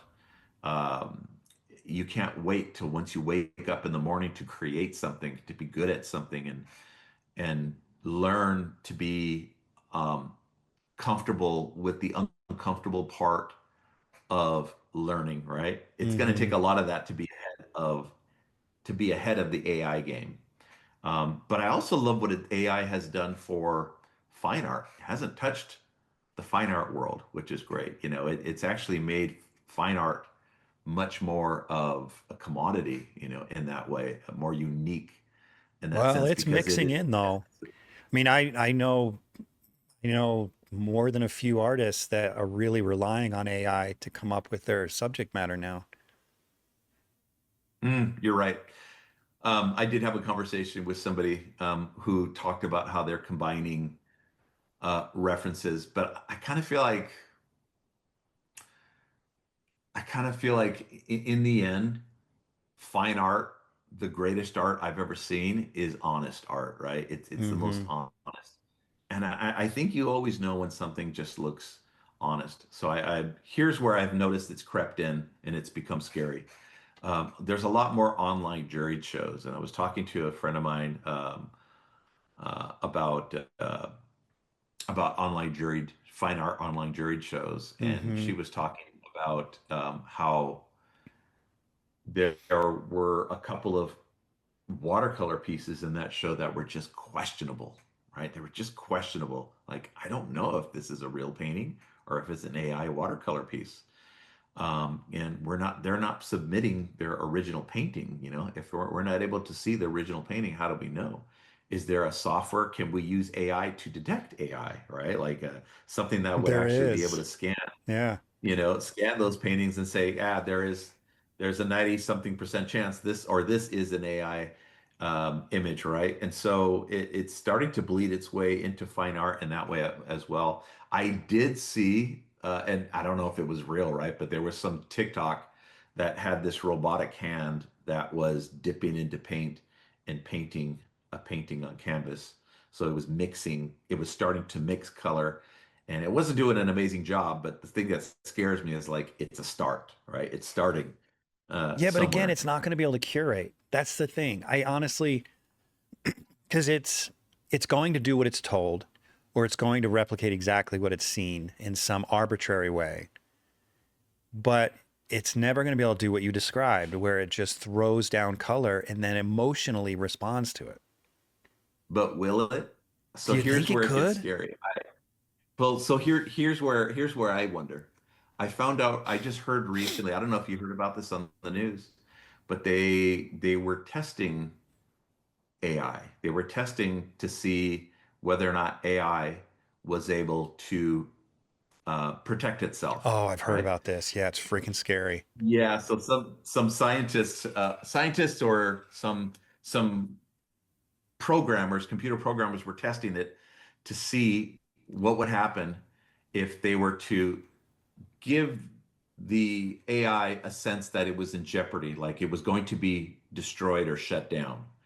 And then what they did is they created, and I know I might be saying this all wrong, but it's something to the effect that they actually created a false document about someone, a false document about somebody in a company about the guy that was going to shut down the AI, right? And it was some false document that said sexual assault on this person, or this person was actually not assault, but this person was sexually abusing somebody else, and created this false document in an email.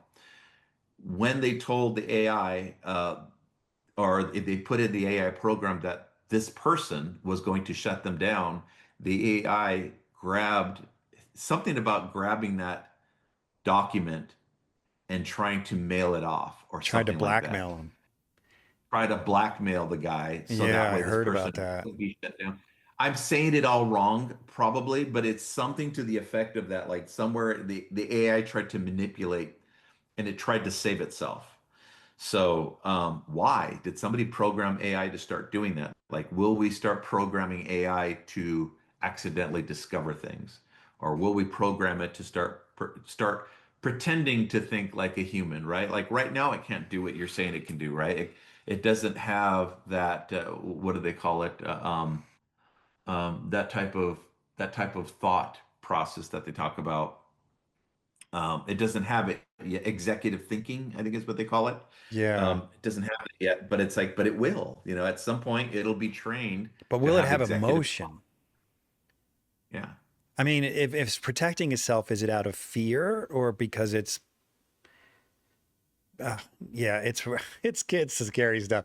I mean, I can't imagine it's actually afraid to be shut down. It seems more likely that it it somehow recognizes that it's important for some other reason that it stay up or that it's not shut down other than fear I mean, itself. I think everything is intelligence, right? I think it's programmed to act like something. I don't think it ever feels anything, but it's programmed to act like it's feeling like, right?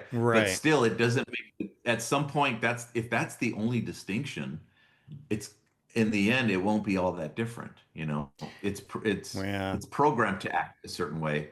So if it's programmed to act like a human would when it's trying to create art and find something that doesn't exist by stumbling upon spontaneity, then it'll be programmed to act like that. How do you act like Wonder if that? Well, that's then what it'll possible. do is it spits out a bunch of things on accident to see how they create an algorithm of mistakes, and then how would it learn from it. So that's the scary part, is at some point it could learn to do that, right? It can Maybe. learn to act more and more like us. Um, Well, my other feeling is that I don't know, it was maybe 10 or 15 years ago, maybe not even that long ago. I was listening to something on some podcast or some radio thing, and it was talking about how handmade things are coming back. People are more interested in handmade things because we're getting fed up with everything made by machine or everything mass produced. So if I remember correctly, they were interviewing like a leather worker that makes handmade leather things and a jewelry maker and so on and so forth. And I think at some point, human beings are just going to be, there's going to be a distinction for the patron between something made by a human and something made by a computer. And I can't imagine there's ever going to be a day when things entirely created by a human aren't valued just because they're made by a human. Especially, and the better AI gets, I'm hopeful that the more human made things will be appreciated, even if they're inferior. I could be wrong about that, but I'm hopeful. And and then what's going to happen is you're going to have a certain number of artists that are combining AI with painting. Then you're going to have artists that are only using AI to make art. Then you're going to have artists that are never using AI to make art. And I want to be in the latter one, right? And only make things by hand and with my own brain. yeah, And hopefully the patrons, there'll be a certain group of patrons that appreciate those and are willing to pay for it. That's my hope, yeah, you know. But we'll see. mine as well. Yeah, it is Yeah. scary though.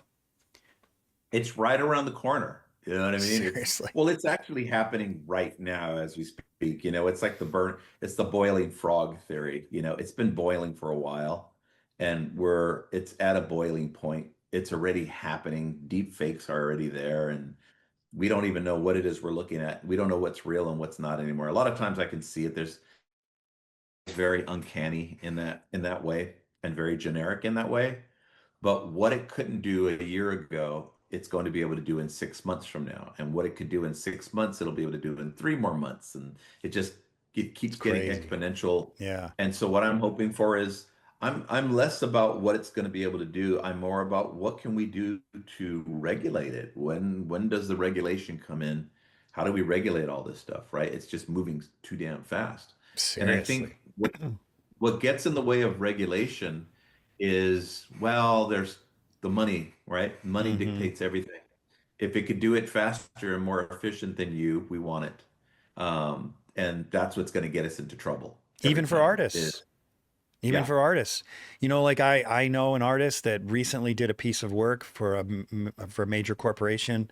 This corporation has a software that can detect AI, but this particular artist wanted to get it done quick and efficiently, so he used AI to come up with the painting. Of course, he painted it with his own hands, but to me, a painting is the brain. It's the hands are just an extension of the brush. It's the brain. So he used the computer's brain, helped him paint this thing. The corporation discovered it with this application they have that it was AI, and they didn't buy it. They rejected the whole project. great. I know. But yeah, Wow. it's challenging because people are going to be using it. They're like, I don't have to write my own reports. I can just use AI. I don't have to use my brain. I can just allow AI to do everything for me. It's great. It's like that movie Wall-E. You remember that movie where Yeah. everyone just floats Yeah. around in their cars and gets overweight and they don't have to do anything for themselves anymore? Well, we noticed something. We noticed a turn, right? I noticed a big turn when COVID hit. Yeah. When COVID hit, everything took a turn for the worst. And I think there were some good things that came out of it, which was we do have the ability to work from home. That's great. So when we have to, all right, if your wife is on maternity, or if you're the worker and you're on maternity leave, you could work from home. Or if your wife is, you can help her and work from home. Or if you're ill, you could work from home. Or if there's certain things you have to do, you could actually work from home. Or nobody needs to be in traffic every single day. Maybe you're a hybrid worker and you work half your time from home. But the notion of doing everything from home, I think that could work good for some, but for the most, I don't know. I worry about everyone's mental, the mental health of our society and removing us from the workplace. If you were brought up without the workplace and you were brought up and you created and you curated your own social environment, that's one thing, right? But if you didn't have that social environment, people had been stripped away from that. You took them, away from the work environment. Me particularly, I was working with over 2,000, close to 3,000 people at DreamWorks. And then in 2020, I thought it was a good time to just kind of stop, right? And start moving into fine art and teaching. But I got to say, mentally, I struggled. I really struggled when that stopped and it came to an abrupt. It was like a withdrawal effect, right? Of just Mm-hmm. cold turkey stopping that lifestyle of having even if I didn't communicate with all of those people, I was in an environment with so many. And then now it's at home most of the time. I'm on my computer all of the time and I don't see people. I see my son, and that's great. Thank goodness I'm with him. But socially, people that are on my level and people I communicate with, you have to go out of your way. I have to leave the house more often, do more, be out. I mean, there was something to be said about after work. Sure, you didn't want to go out and promote alcoholism, but there was something about leaving after work. You hung out with the guys at the bar, or the Mm-hmm. girls met up with their girlfriends and they went out and they're after work or something, or just hanging out at work. A lot of that culture is gone now, and now everybody's working from home. So it's risky, it's a dangerous thing, and they. I was once dating somebody who was in the mental health industry, and they were telling me about the levels of mental, like depression and anxiety, that are up at a level that are just so high right now since COVID. And we're like, well, you can't attribute it to just COVID. It's attributed to, sure, what happened in COVID, but now everybody's working from home, and people have lost their social connection. Politics plays the political divide right now is a big deal, as well. But then social media. So because we no longer have the connections we had at work, we've replaced it with phone scrolling all day long, right? Mm. So that's kind of replaced the paradigm of the world we used to live in. So I hope there's a balance we can bring back. And for me, plain air painting in the plein air community, I'm now starting to shift into that arena a little bit more, where I still love the entertainment industry. I can still do freelance with it, and I would love to work on projects, keep doing it because I love that work as well. But the plein air community, what's great about that now is there's also another big group of amazing painters. We meet up, and when we paint, we're painting outdoors. We're not painting on our computer. We're painting in nature, which makes it really fantastic. So this has been a blessing in disguise. What COVID did is it kind of forced me to shift my direction into teaching and outdoor painting again. And so since outdoor painting, I get outdoors more often. I get out and I Yeah. paint more often. And so that connection has been really, really satisfying, for Yeah. sure. There's something synonymous with the human to human connection and the human to nature connection. I feel like in a way, they both sort of give you that same stimulation that I don't know, that something we need in our deep down our souls. When I go plein air painting, it's just like feeds my soul. And when I'm around good people, feeds my soul, you know? To your point though about this whole thing with, being separated from people, I never eat at McDonald's, but I was just at McDonald's the other day because I had to eat fast. And I went in and there's no one at the register and I'm standing there. There's people right on the other side of the counter making burgers. And I had to, they were expecting me to type in my order on a screen 2 feet away from someone who could take my order so that I don't have to, Mm. so they don't have to communicate with me person to person. I'm like, I know I sound like an old fart right now, but I'm like, this is not happening. So I just stood at the counter for 5 minutes waiting for someone to come take my order. I'm not doing this. It's the world is a crazy place right now where it's like everyone just wants to look at a screen. They don't want to interact with each other. Everything has to be done digitally. It's crazy. It's absolutely insane in my mind.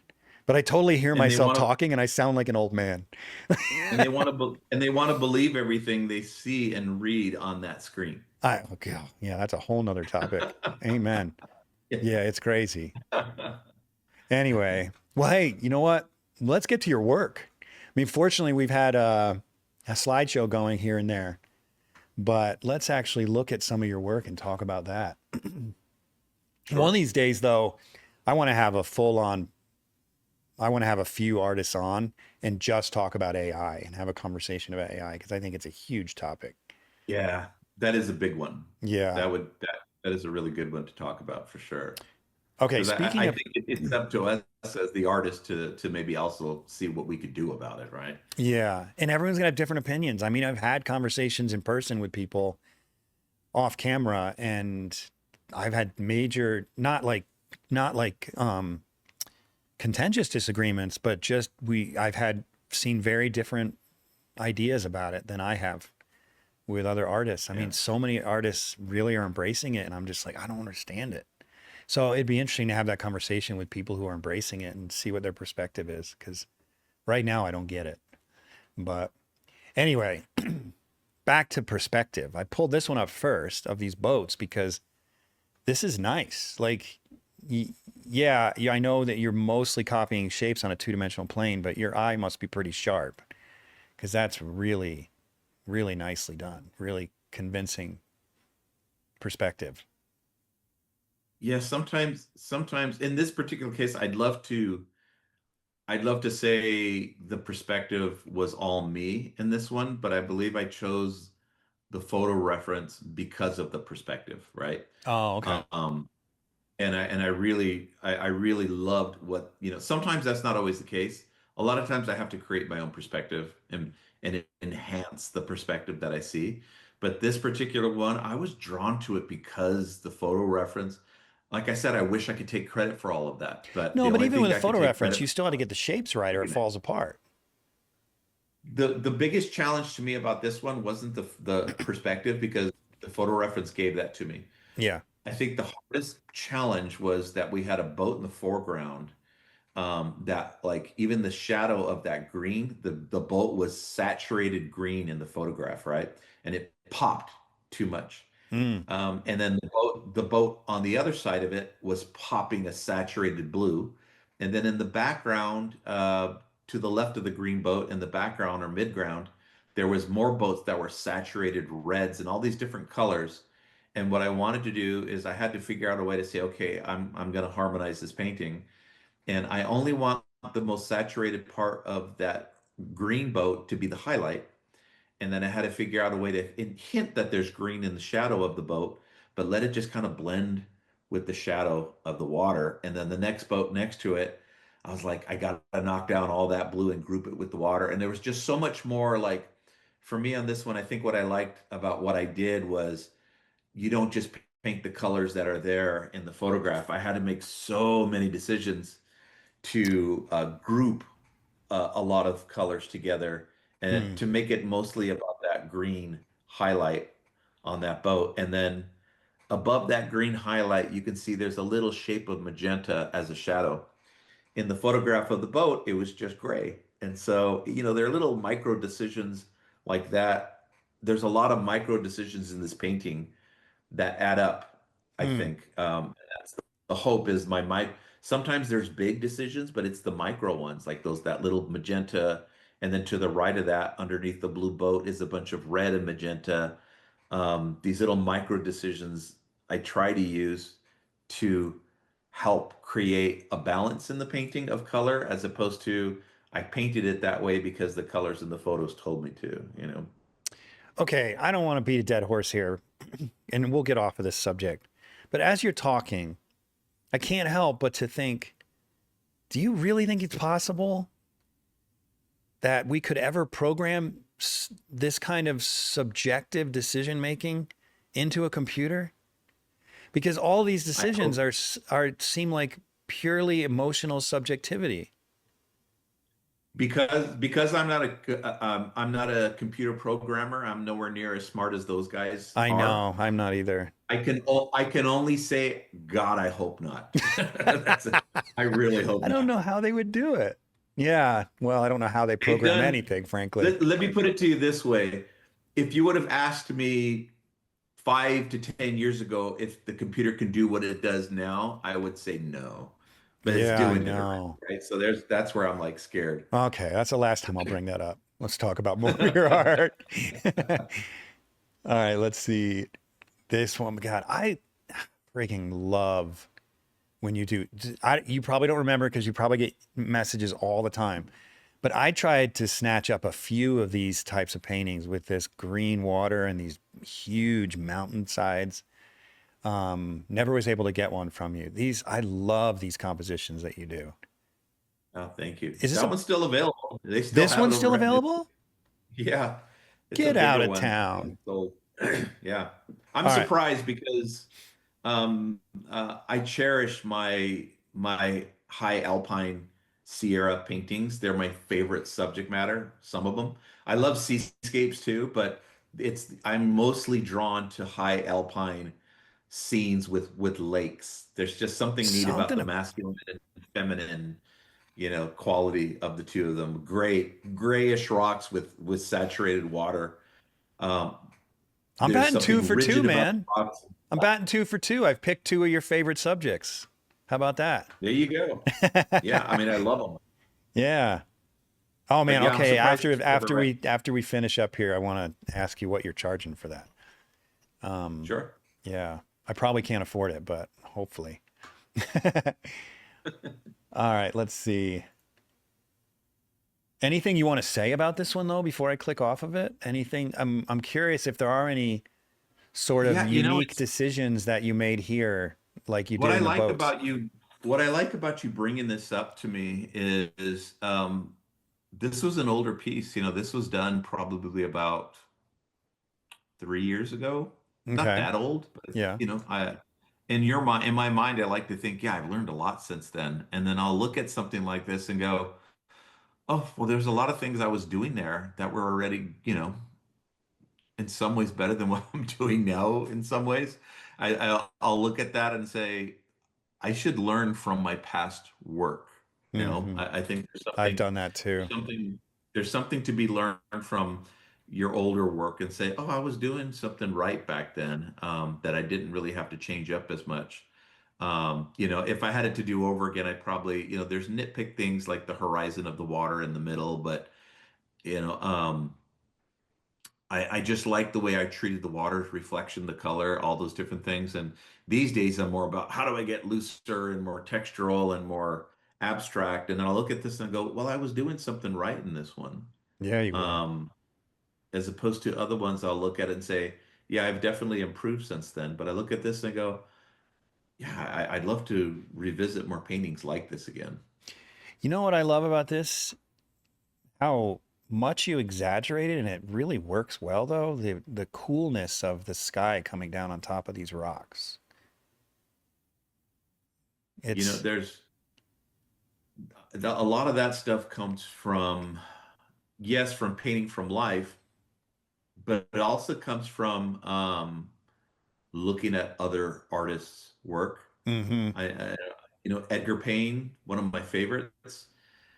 Obviously, I tend to lean on him a lot when I'm doing things like this. I tend to, remember the decisions he's made in his paintings, and I'll look at his. One of the biggest lessons I've learned in looking at his paintings was, God, he sure does use a lot of blue in his highlights of rocks. And in fact, in the Sierra paintings he does, it's almost like it's his base color.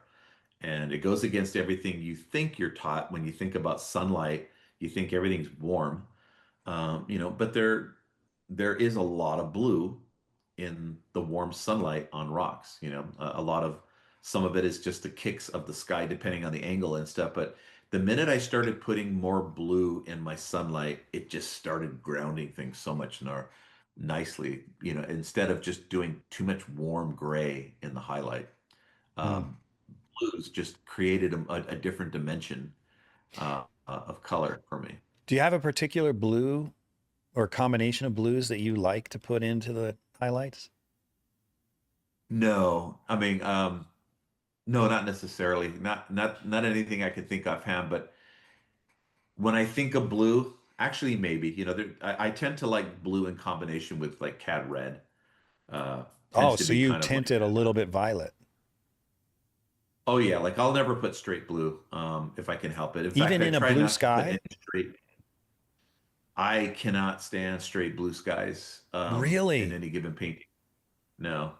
I Well, gotta here's look one more. thing that's really cool about color is there's the knowledge of understanding. So when I worked at DreamWorks, having to work with the lighting department, those Mm-hmm. guys are scientists Mm-hmm. and they'll teach you about what they're imitating. They're like, when we imitate light, it's based off of particles and photons and all these different things. And then so I had to teach a class. I teach a class now. It's on the fundamentals of color and lighting.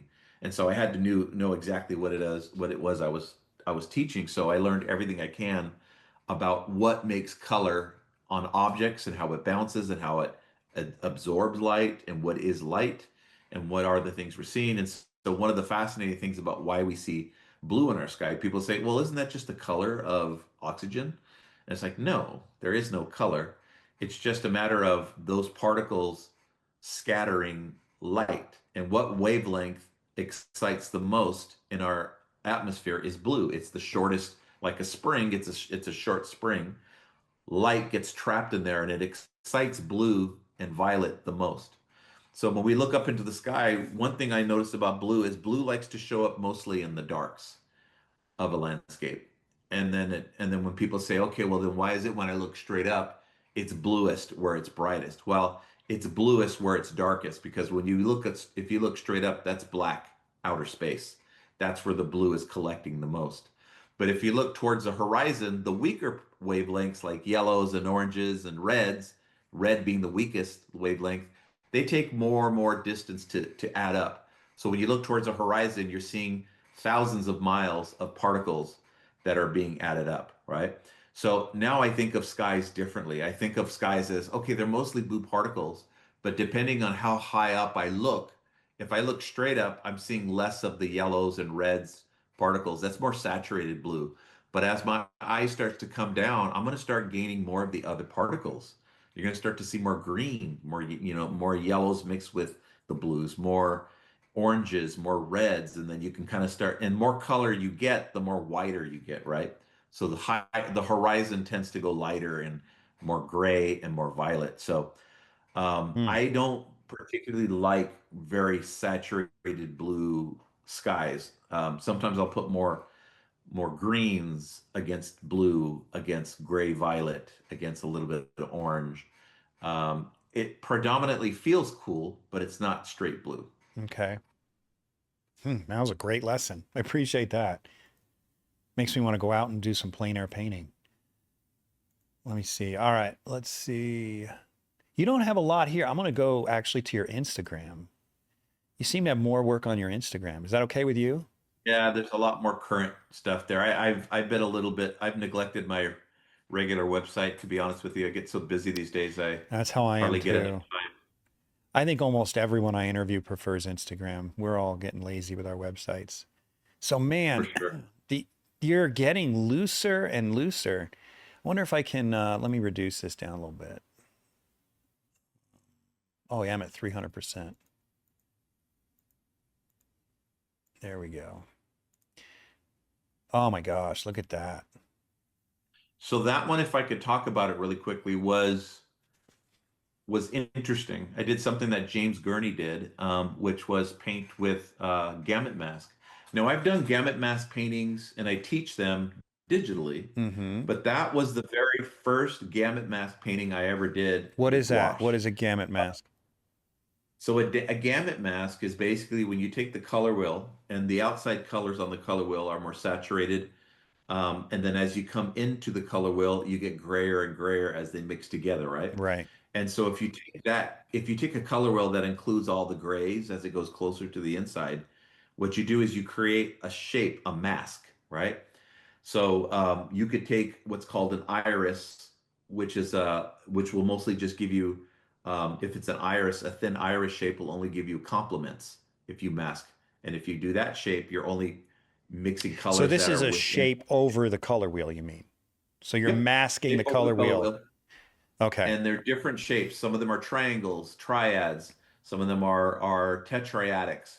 But you can make them really small and say, I only want a limited amount of grays. So when I grabbed this one, the mask I used on that was just, I think it was a triadic, but it was a tiny triadic. It grabbed a Oh, it's little bit of, triadic? it was triadic, three colors. It grabbed barely a little bit of blue gray, So you and it grabbed so you a don't have little the bit of triadic orange. doesn't have to extend. The three corners don't have to extend all the way to the periphery. They can be sort of in the two of the corners can be sort of in the middle grays. Yeah, in fact, they can all be in the middle grays if they wanted Okay. to. And in Okay. this one, so in this one, obviously, I always like a hierarchy when I make mine. So I'll grab three colors and make sure there's one color that's more saturated than the other. So in this particular image, my yellow was the strongest. But I have to say, if you looked at it on the mask, I wish I had the mask here. But on the color mask, the yellow that I chose was kind of like, it was grayed down a little bit, right? By like maybe about 10%. It was grayed down. And then the Mm-hmm. orange was grayed down by like 30%. And then the blue was probably grayed down by like uh 80%. So the blue that you see here was almost pure blue. I mean, pure gray, almost. Mm-hmm.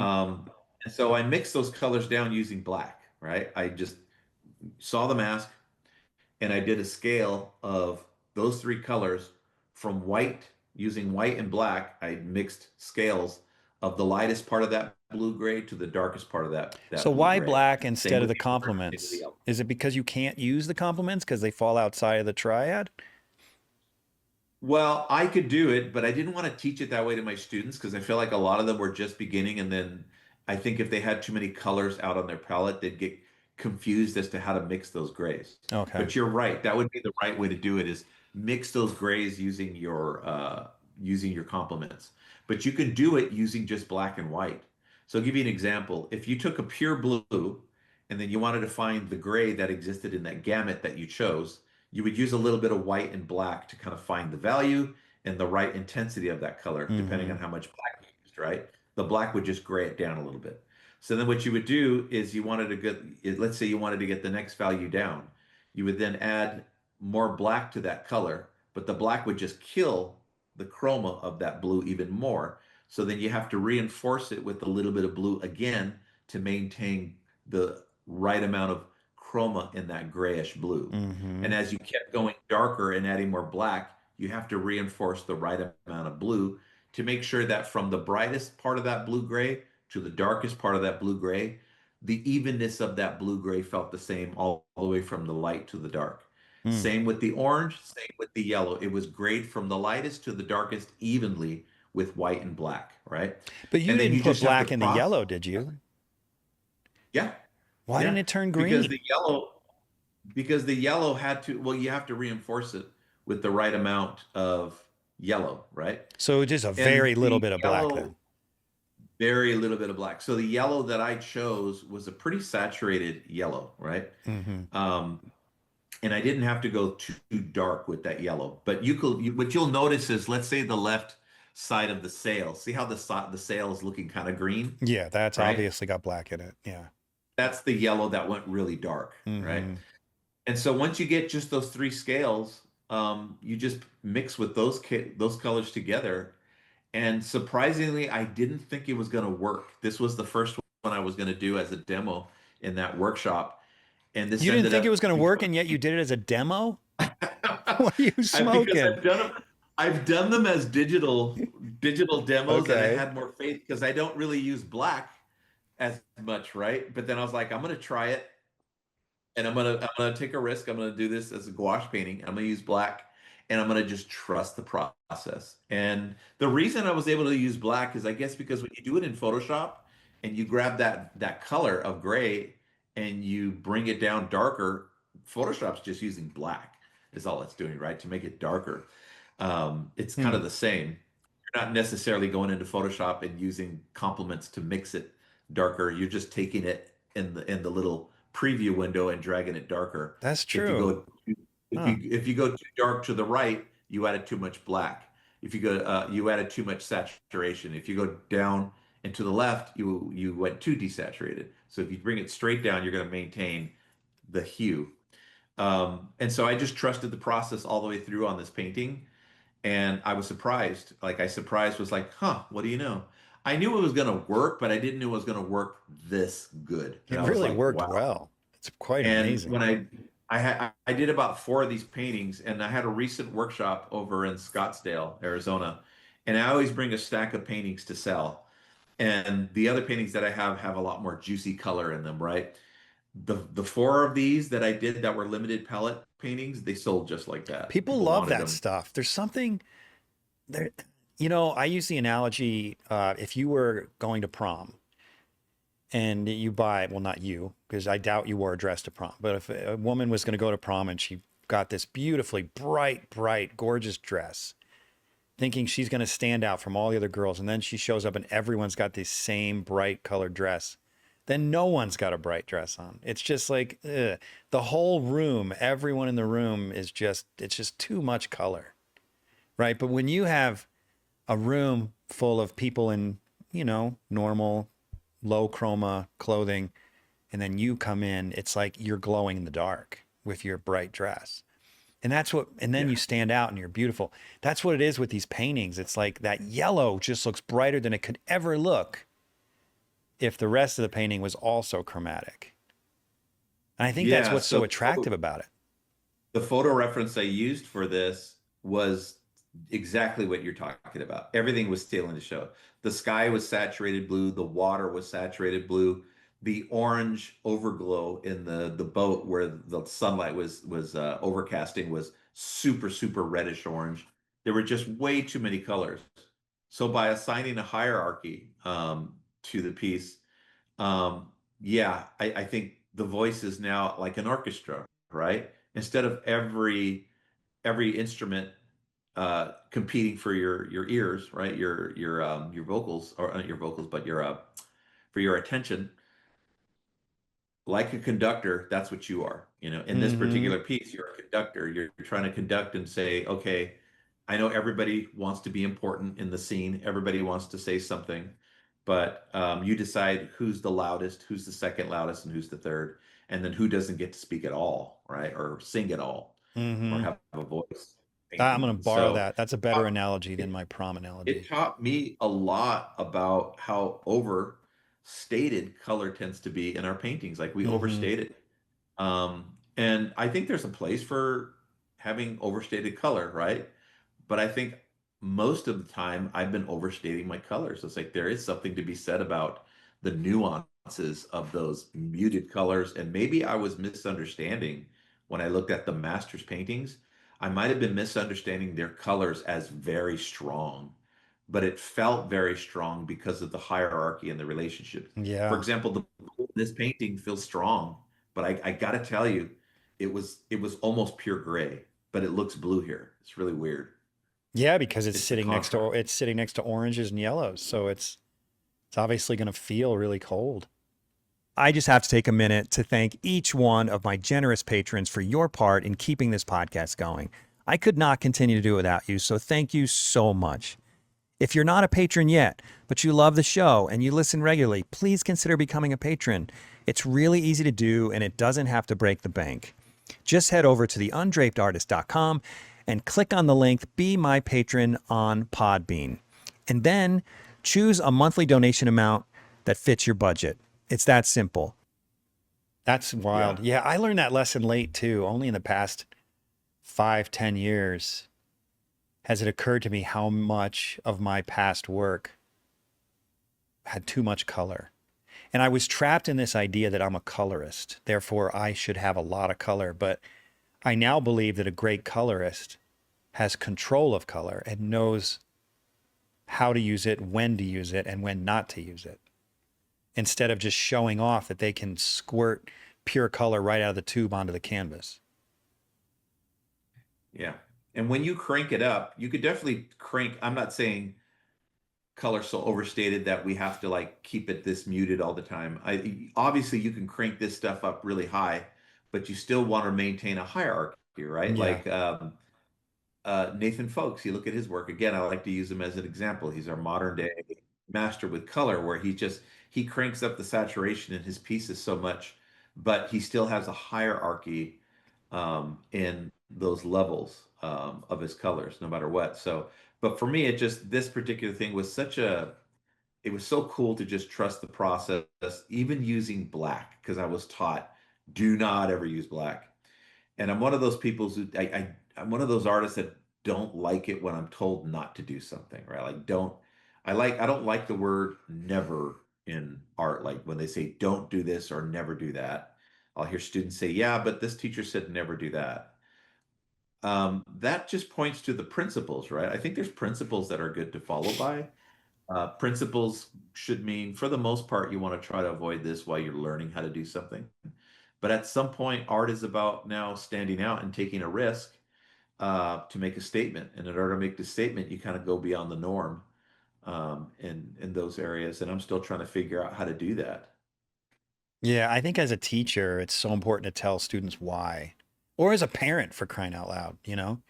But in this painting or this series of paintings, you're not using black because, perhaps the because in this situation is because I want you to learn how complements create grays. Maybe that's the reason. But just these like sweeping statements like we don't use black in this class. Don't ask why. Right? Yeah, that doesn't make a lot of, that doesn't help anybody. Yeah, yeah, you're right. I mean, there is, I think for the most part, and I did tell those students who are like, I was told you don't use black in a palette. And I say it's not a never thing. It's just if you're learning color, you're more than likely to just mix everything darker with black. If you're not careful, then you'll end up with a really ugly palette if you don't know what you're doing. But Mm-hmm. I think if you're very trained in classical color, you can give an artist any palette and they'll make it work. They know how to make it work. Yeah. They could take black and make that work, right? Yeah. Yeah, I've fallen in love with black lately. I never used to use it. And because I was told that, but I don't know, some years ago, I'm like, dang, black is a really great tool. Yeah, can be right. Yeah, it really can be. Let's see what else you got. Ah, there's mine again. I freaking love it. They keep using, yeah, and it's not just me, right? Like I didn't make that brochure. That was from Carmel Art School because they also liked it. Okay, so That's this oil, that is gouache, that's acrylic gouache gouache. too. Okay, so maybe you can talk about on this particular photo, not inspired by this particular photo. What's your order of operations is when you're laying in a gouache? I'm curious. I usually start with the wash, right? The background wash. And in this particular scene, because it was such an overcast, gray, Mm-hmm. dull day with so much green, um, I wanted to activate color in here, right? I wanted contrast. So I'm like, if it's gray, I'm going to put saturation. So I put magenta. And also because there's so much green, I put magenta. The magenta will kind of help to set off. It'll be this undertone that kind of sets and activates all those neutral greens. So what's really nice about that magenta is if I mix the gray as green on here, it's gonna say green even if it's very gray, right? Mm, By contrast. And so it allows me to start to see green right away. And it'll force me to back off if I've gotten too saturated with green because the magenta will tell me that. The magenta will say, you're competing with me. But if any of my greens harmonize with the magenta by putting more magenta and by putting more purples and reds in my greens, it pulls the greens into the painting and it makes it feel more natural. mm, Because I do know that. I know for a fact that most greens in the landscape, they have a lot of magentas, purples, reds in them. So lately, I've been using a lot of vibrancy as an undertone to measure against. I could do things like burnt sienna and yellow ochre. But by putting electric colors like reds and oranges underneath my colors, it really helps to make sure that none of my colors in the landscape start to compete with the undertone. If any of my colors start to vibrate with it, I've gone too far. I've gone too saturated with Hmm. any of my colors. So if I want them to feel natural, I'll measure it against it. It's just one of the tools. It's not something I do all the time, but it's something I'm starting to study. Like, what would happen if I measured my colors against an opposing saturated color? What it'll do is everything will start to like it'll become like this painting here. You'll notice how the magenta pulled it into the background. When you look at the reference, you can feel magenta back there, right? You can Yeah. kind of feel magenta in the hills. Um, and that's what's happening to greens. As greens go and they get pulled back into gray, they're going to feel magenta. I don't know. I kind of felt it when I looked at the landscape. Mm-hmm. Man, when I squint down at that, man, those colors just nailed it. You nailed it. It's just Oh, thanks, man. spot on. I was Uh, inspired by the location, but it was difficult like that. So this is for a show we're doing for the Conservancy on Catalina Island. It's called the Wild Side Show. Every year they ask about I think 5 to 10 artists to come up to the island, and they get to drive us back to the parts of the land that where most people don't get to go. mm-hmm. Um, and they'll take us to the wild side, and we'll get to do some paintings um, on that side. Of course, the week I get there with some like 4 other artists that got there, it was overcast and cold the entire time we were there. And then the day we left, the day right after the sun came out. Um, Hmm. but nonetheless, I think you could still get some beautiful paintings in overcast days. We could still make it work. So most of our paintings are going to be overcast. We'll see how it goes when come October, we'll sell all these paintings or we'll have them up for display Hmm. in Newport. So we'll So see what's your favorite what people time to paint then? Is it sunny days in the golden hours, like morning and evening?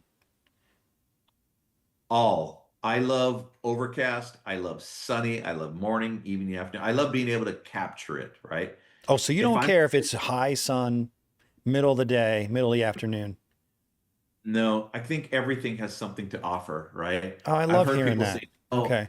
the only thing I don't like is I don't like when I'm in the hot sun and it's 100 degrees. I hate heat, Right. that'd be undesirable. But in terms of what it looks like, I don't mind if it's flat light.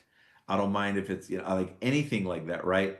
There's always a challenge, right? Everything and anything, you should be able to capture something in there, and you should like there's always a tone.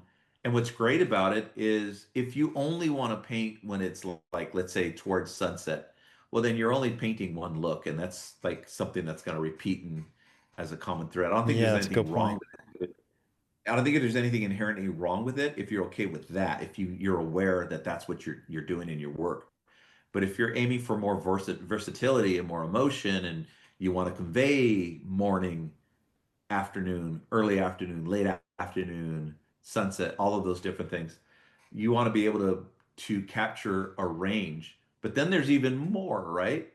Sometimes you want to get a morning that looks cold, a morning that looks warm, a morning that looks dewy, a morning that looks moody, a morning that looks happy, right? How do you capture Mm-hmm. all those things, and what are the tools that you use? And I got to say that I am lucky enough to have worked in the animation industry where we were forced to have to learn those tools from one another, and all the other past artists of the Disney era and Warner Brothers and DreamWorks, all these great artists had tools on how to capture a night that felt very hopeful and happy, or a night that felt very scary, or a morning that felt very like that something bad was about to happen. How do you hone in on those emotions, and how do you do it in a painting?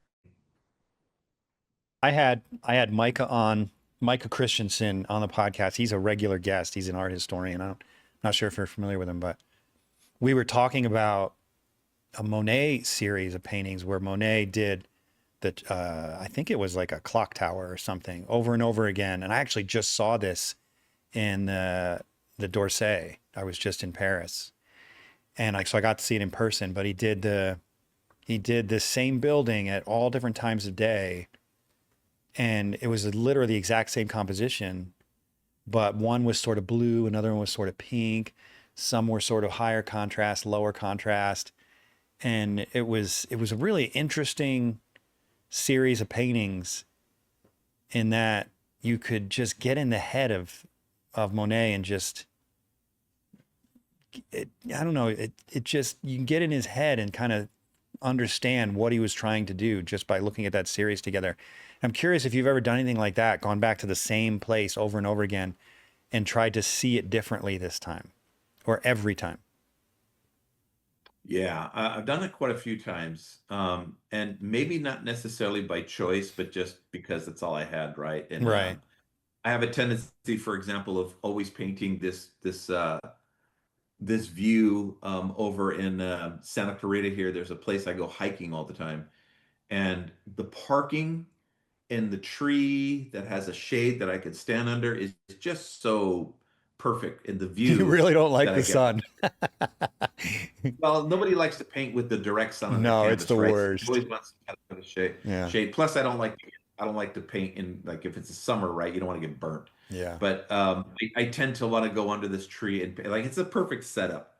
So I tend to go there a lot and paint from there. And so I painted that view quite a few Do you times, have and various versions of it on your Instagram? I believe I do. Yeah, Let's if see like them. there's one, let's see, on the right there. This one? That's the yeah. I just happened to land right on it. No So kidding. you just happen to land. It's the place, right? Okay. That particular view, I may not have painted it. Like I remember, like there's sometimes like I'll go there. Like that one was like a 20-minute painting. I had a little bit of time to just, I like going there when I know I don't have a lot of time to paint. I get better results when I'm like, oh God, I only have 20 minutes and slapping something down on paper. But that's the spot, but that's not the exact view, right? So if Mm-hmm. you close that view down, if you scroll back up, I know I'll see it.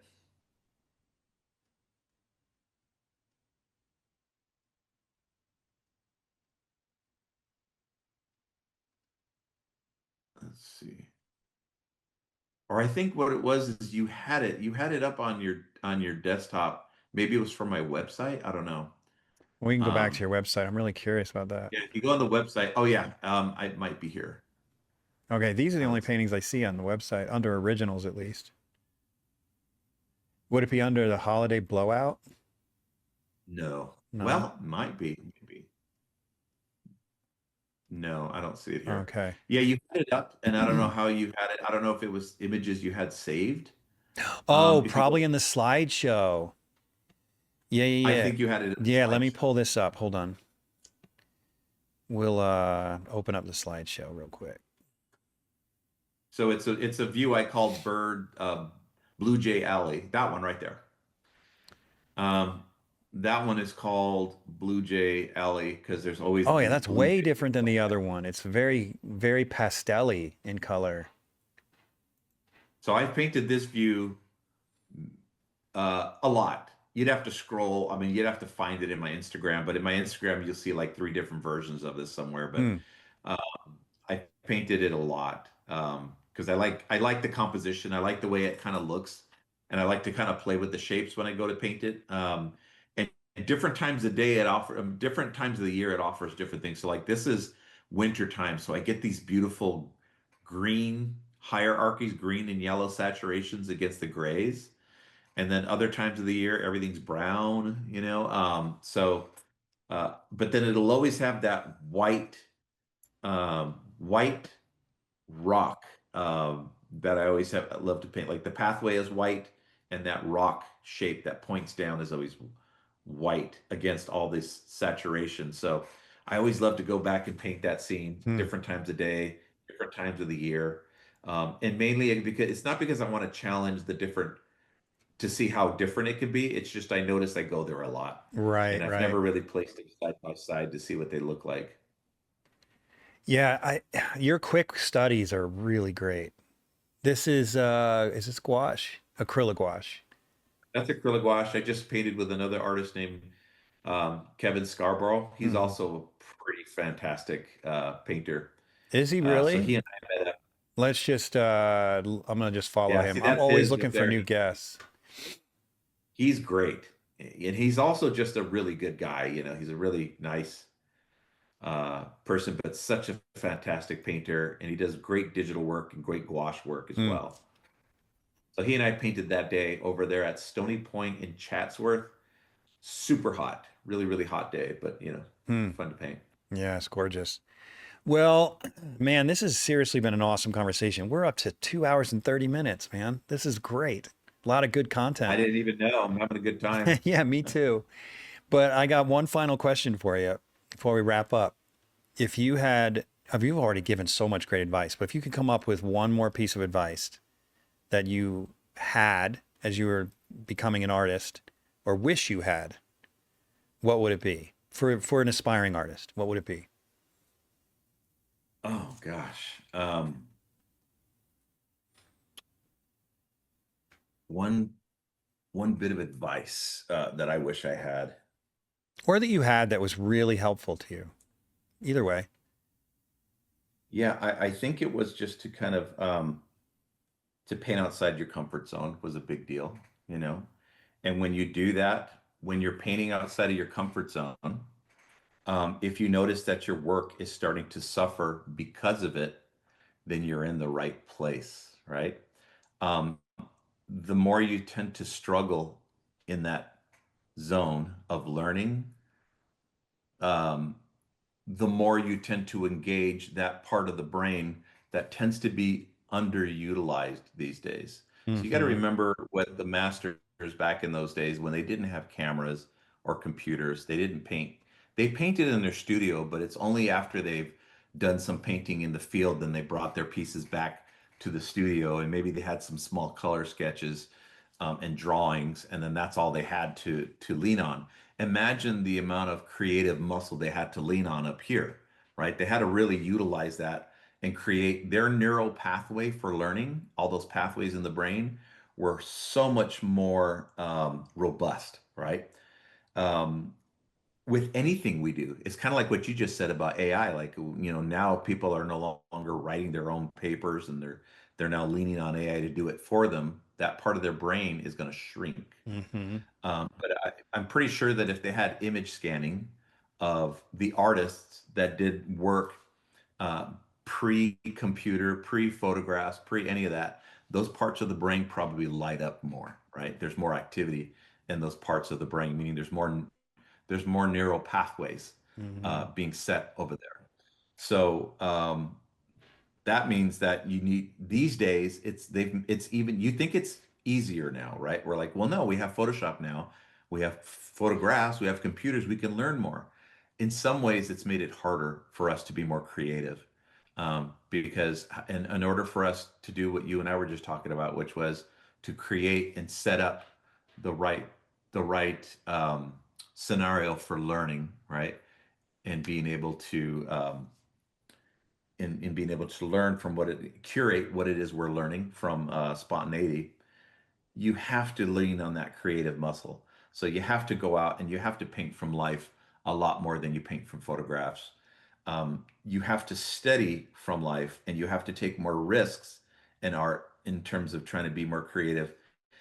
And it's going to take some struggle. Like those people who are so good at what they do, there was just um, uh, so many hurdles that they had to jump over, and milestones that they had to conquer to get to where they were that did not come easy. Some of it was from doing it for a very long time, but a lot of it was from also staying in that uncomfortable zone for quite some time, right? I think a lot like I noticed my ex-wife, she and I are really good friends now, but I remember, she's creative, but I know there was a time when she wanted to learn how to paint and do what I was doing.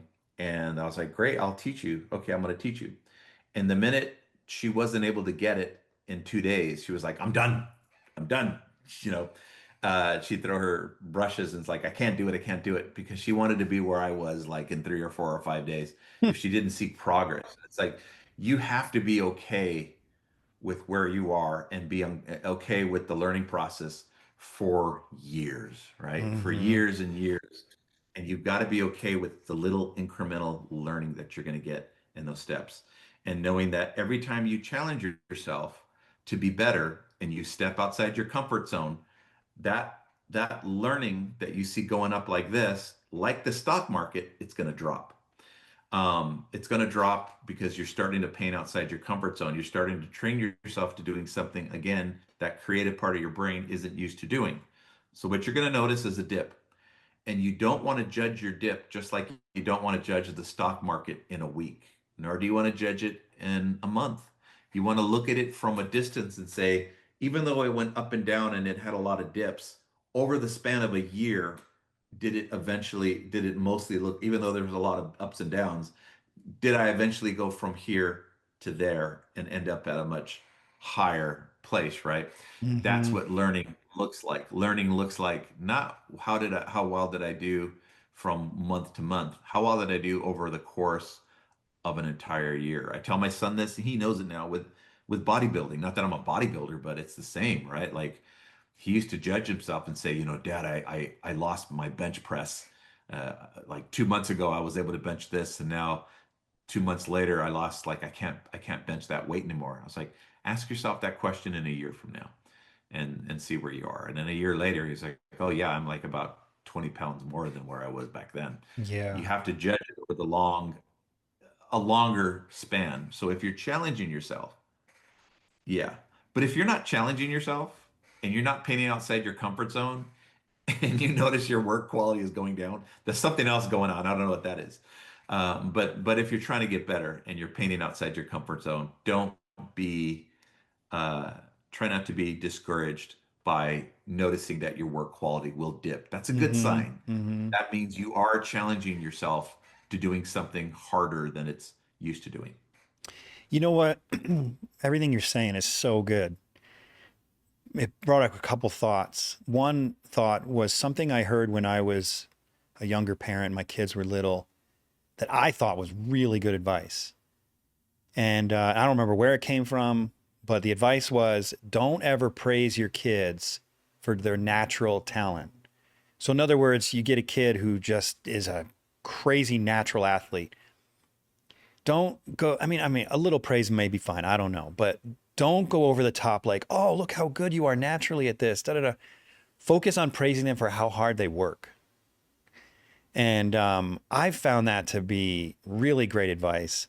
But as you're talking, I'm thinking that might be something that we should be praising ourselves for, so that we don't get hung up on trying to protect what we've already accomplished. And we're willing to be proud of our ability to work toward the next thing instead of how great we already are. Right.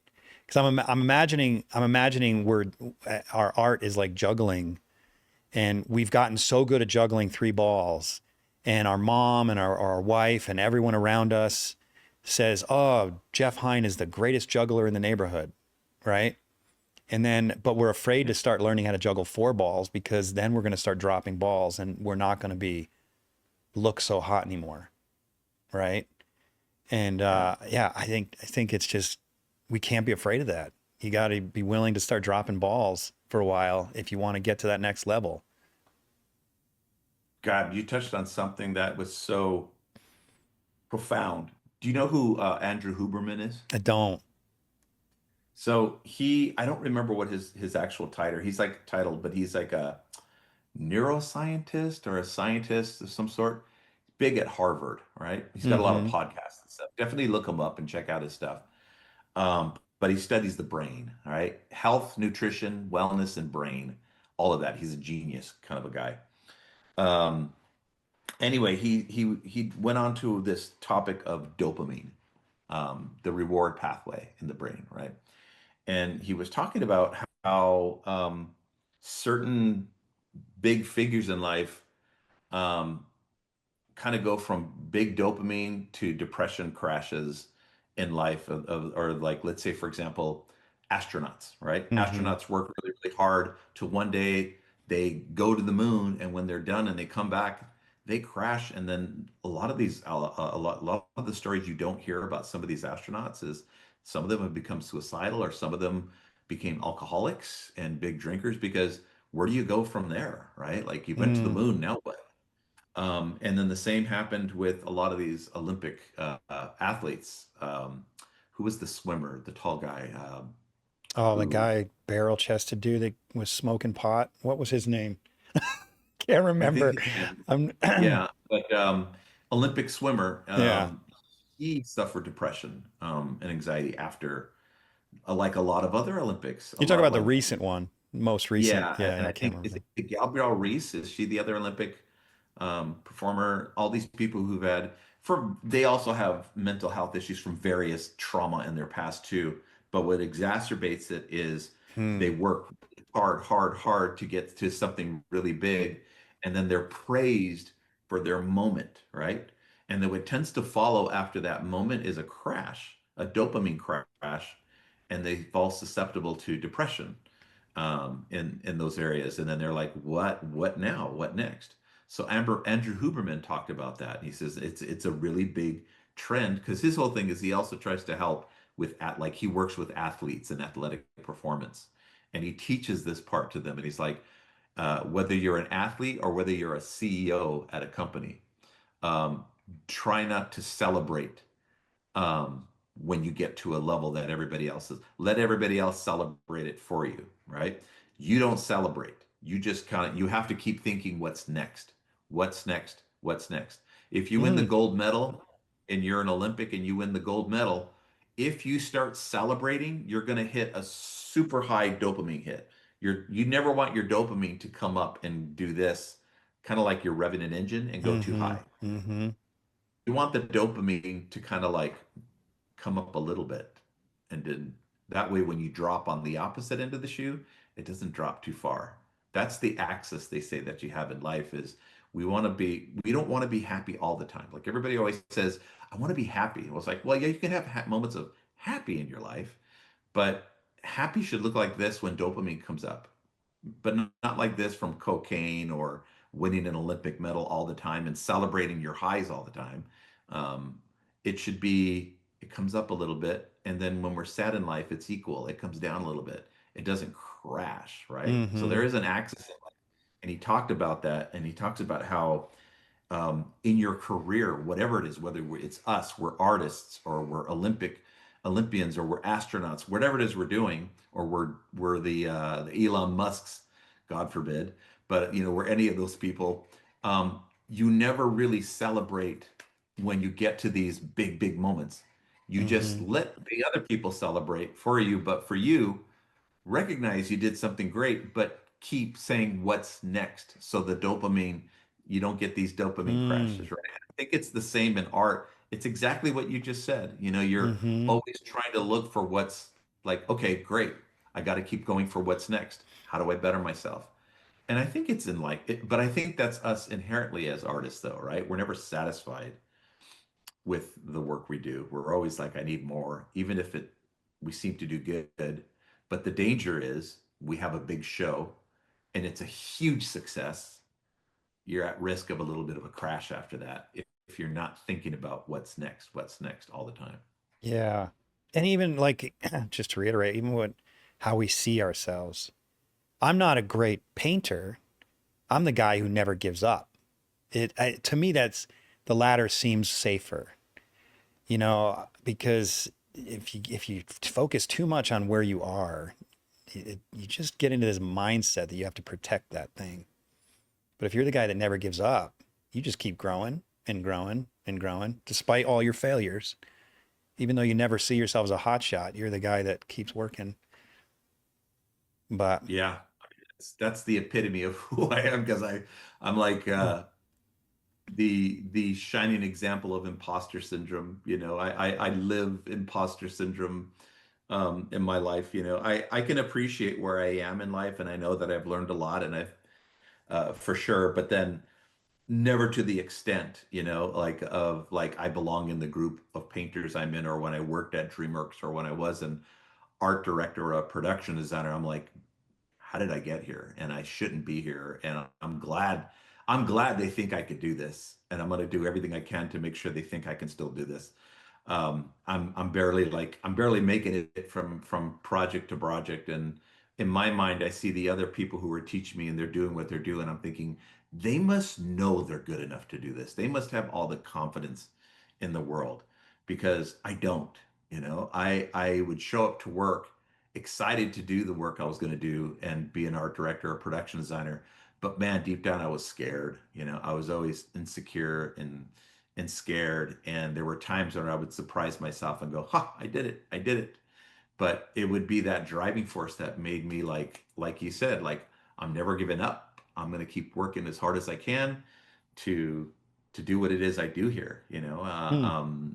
And that's That, kind of my opinion. But I think that that's who I am. It's imposter syndrome. yeah, a little bit of imposter syndrome is healthy, right? Yeah. That reminds me of something else. Not to keep going on this subject, but it's interesting. I had a client visiting me yesterday, and he was talking about how he's reaching 70 this year, and he's like, but I can still hit a golf ball. I think he said like 250 yards or something. I was like, I don't even know what that means. I don't play golf, but apparently that's pretty good. And then he brought up Tiger Woods, and he said something about Tiger Woods. He said, the thing about Tiger Woods that made him so great is that when he walked onto the course, he knew he could beat anyone on the course, and he was just relentless. Like he just knew where he stood. And I thought, and my first thought was, oh, is that what I'm missing? Like, and then, but this is the good thing when he followed up, and I even said that because he's an old friend. He's a collector from like 20 years.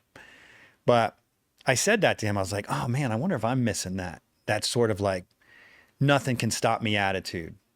Because I know I don't have that. I'm with you. I'm like imposter syndrome, but I am proud of my ability to just keep working. Like I'll never quit. And he goes, no, no, no. He said, what I'm saying is that he knows where he stands. He knows what he's good at. But the other thing that he has, he's never satisfied. Right. And I think so I don't know that I thought, well, that's good. Like I can relate to that. I know how to paint. I think you know how to paint, Yeah. but neither of us are ever satisfied. Right. So there's this combination of feeling like, no, we're not done. This isn't over. And yeah, we're imposters. You put those two together and hopefully it works to your benefit. I hope so. Yeah. Yeah. And yeah, like you, like I said, it's just I never give up. And man, I'm a fan of the challenge. Mm-hmm. I'm such a fan of the daily challenge of every time I have a new painting that I'm going to do, anytime I do a new demo in front of a class, anytime I get up out in the field, I'm going to do something. It's a new challenge, and I don't know exactly what I'm going to get, right? And that's that little bit of imposter syndrome where it's like, I bet the class thinks I know exactly what I'm doing. And I don't know exactly what I'm doing. And I think that's the part that makes it really interesting is Mm-hmm. I know I'm going to figure it out, right? For the most part, I'm going to figure it out. And I think that's what I try to teach students is like, look, you're going to figure it out if you learn the tools, right? You're going to figure it out. I, you can't, there are things you can teach, and then there are things you can't teach, right? There are only things you can only inspire somebody to become the unique artist they're going to be. You could teach them fundamentals, how A plus B equals C in a painting. Mix this color with that color, you'll get the sky. You put a vanishing point here, you'll know how to get this and look. But to get your artistic statement, I can't teach you how to do that, you know, because I'm still trying to figure that out on my own as well, right? And I think that's the imposter syndrome part of it. Mm-hmm. I like that I'll figure it out thing. My wife said to me, what was it I was working on? I don't know. I'm building a boat right now. It's probably the boat. I'm building this 4-foot boat that's a model for a painting I'm doing. And it's a 1/6 scale replica of a 2,000-year-old fishing boat. Wow. And my wife was also working on something in the yard. I can't remember what it was. And she apparently failed. And it's a little bit, if she, what you said about your ex-wife reminded me of my wife a little bit. she failed, and she said, "This is why I'm not good at everything like you are, Jeff. I'm not good at everything. When I do stuff, I always screw it up." And I was like, "Jen, the only difference between you and me is that I'm willing to screw up 1,000 times before I get it right. I will not quit." I said, "What I'm working on, I don't remember if it was the bow, but what it was I was working on." I said, "You have no idea how many times I got it wrong before I got it right. So many times, but I got it right because I'm not going to settle for getting it wrong." Whereas you just got it wrong, like you said with your ex-wife, and you're like, "Man, I suck at this stuff. I'm going to go try something else." Yeah. There's a big difference in your mental state, those two things. But Yeah, in a workshop, I remember that's such an excellent analogy because I remember telling this to a group of students once, who had said, "Do you ever mess up?" I said, "All the time." But that's where the learning.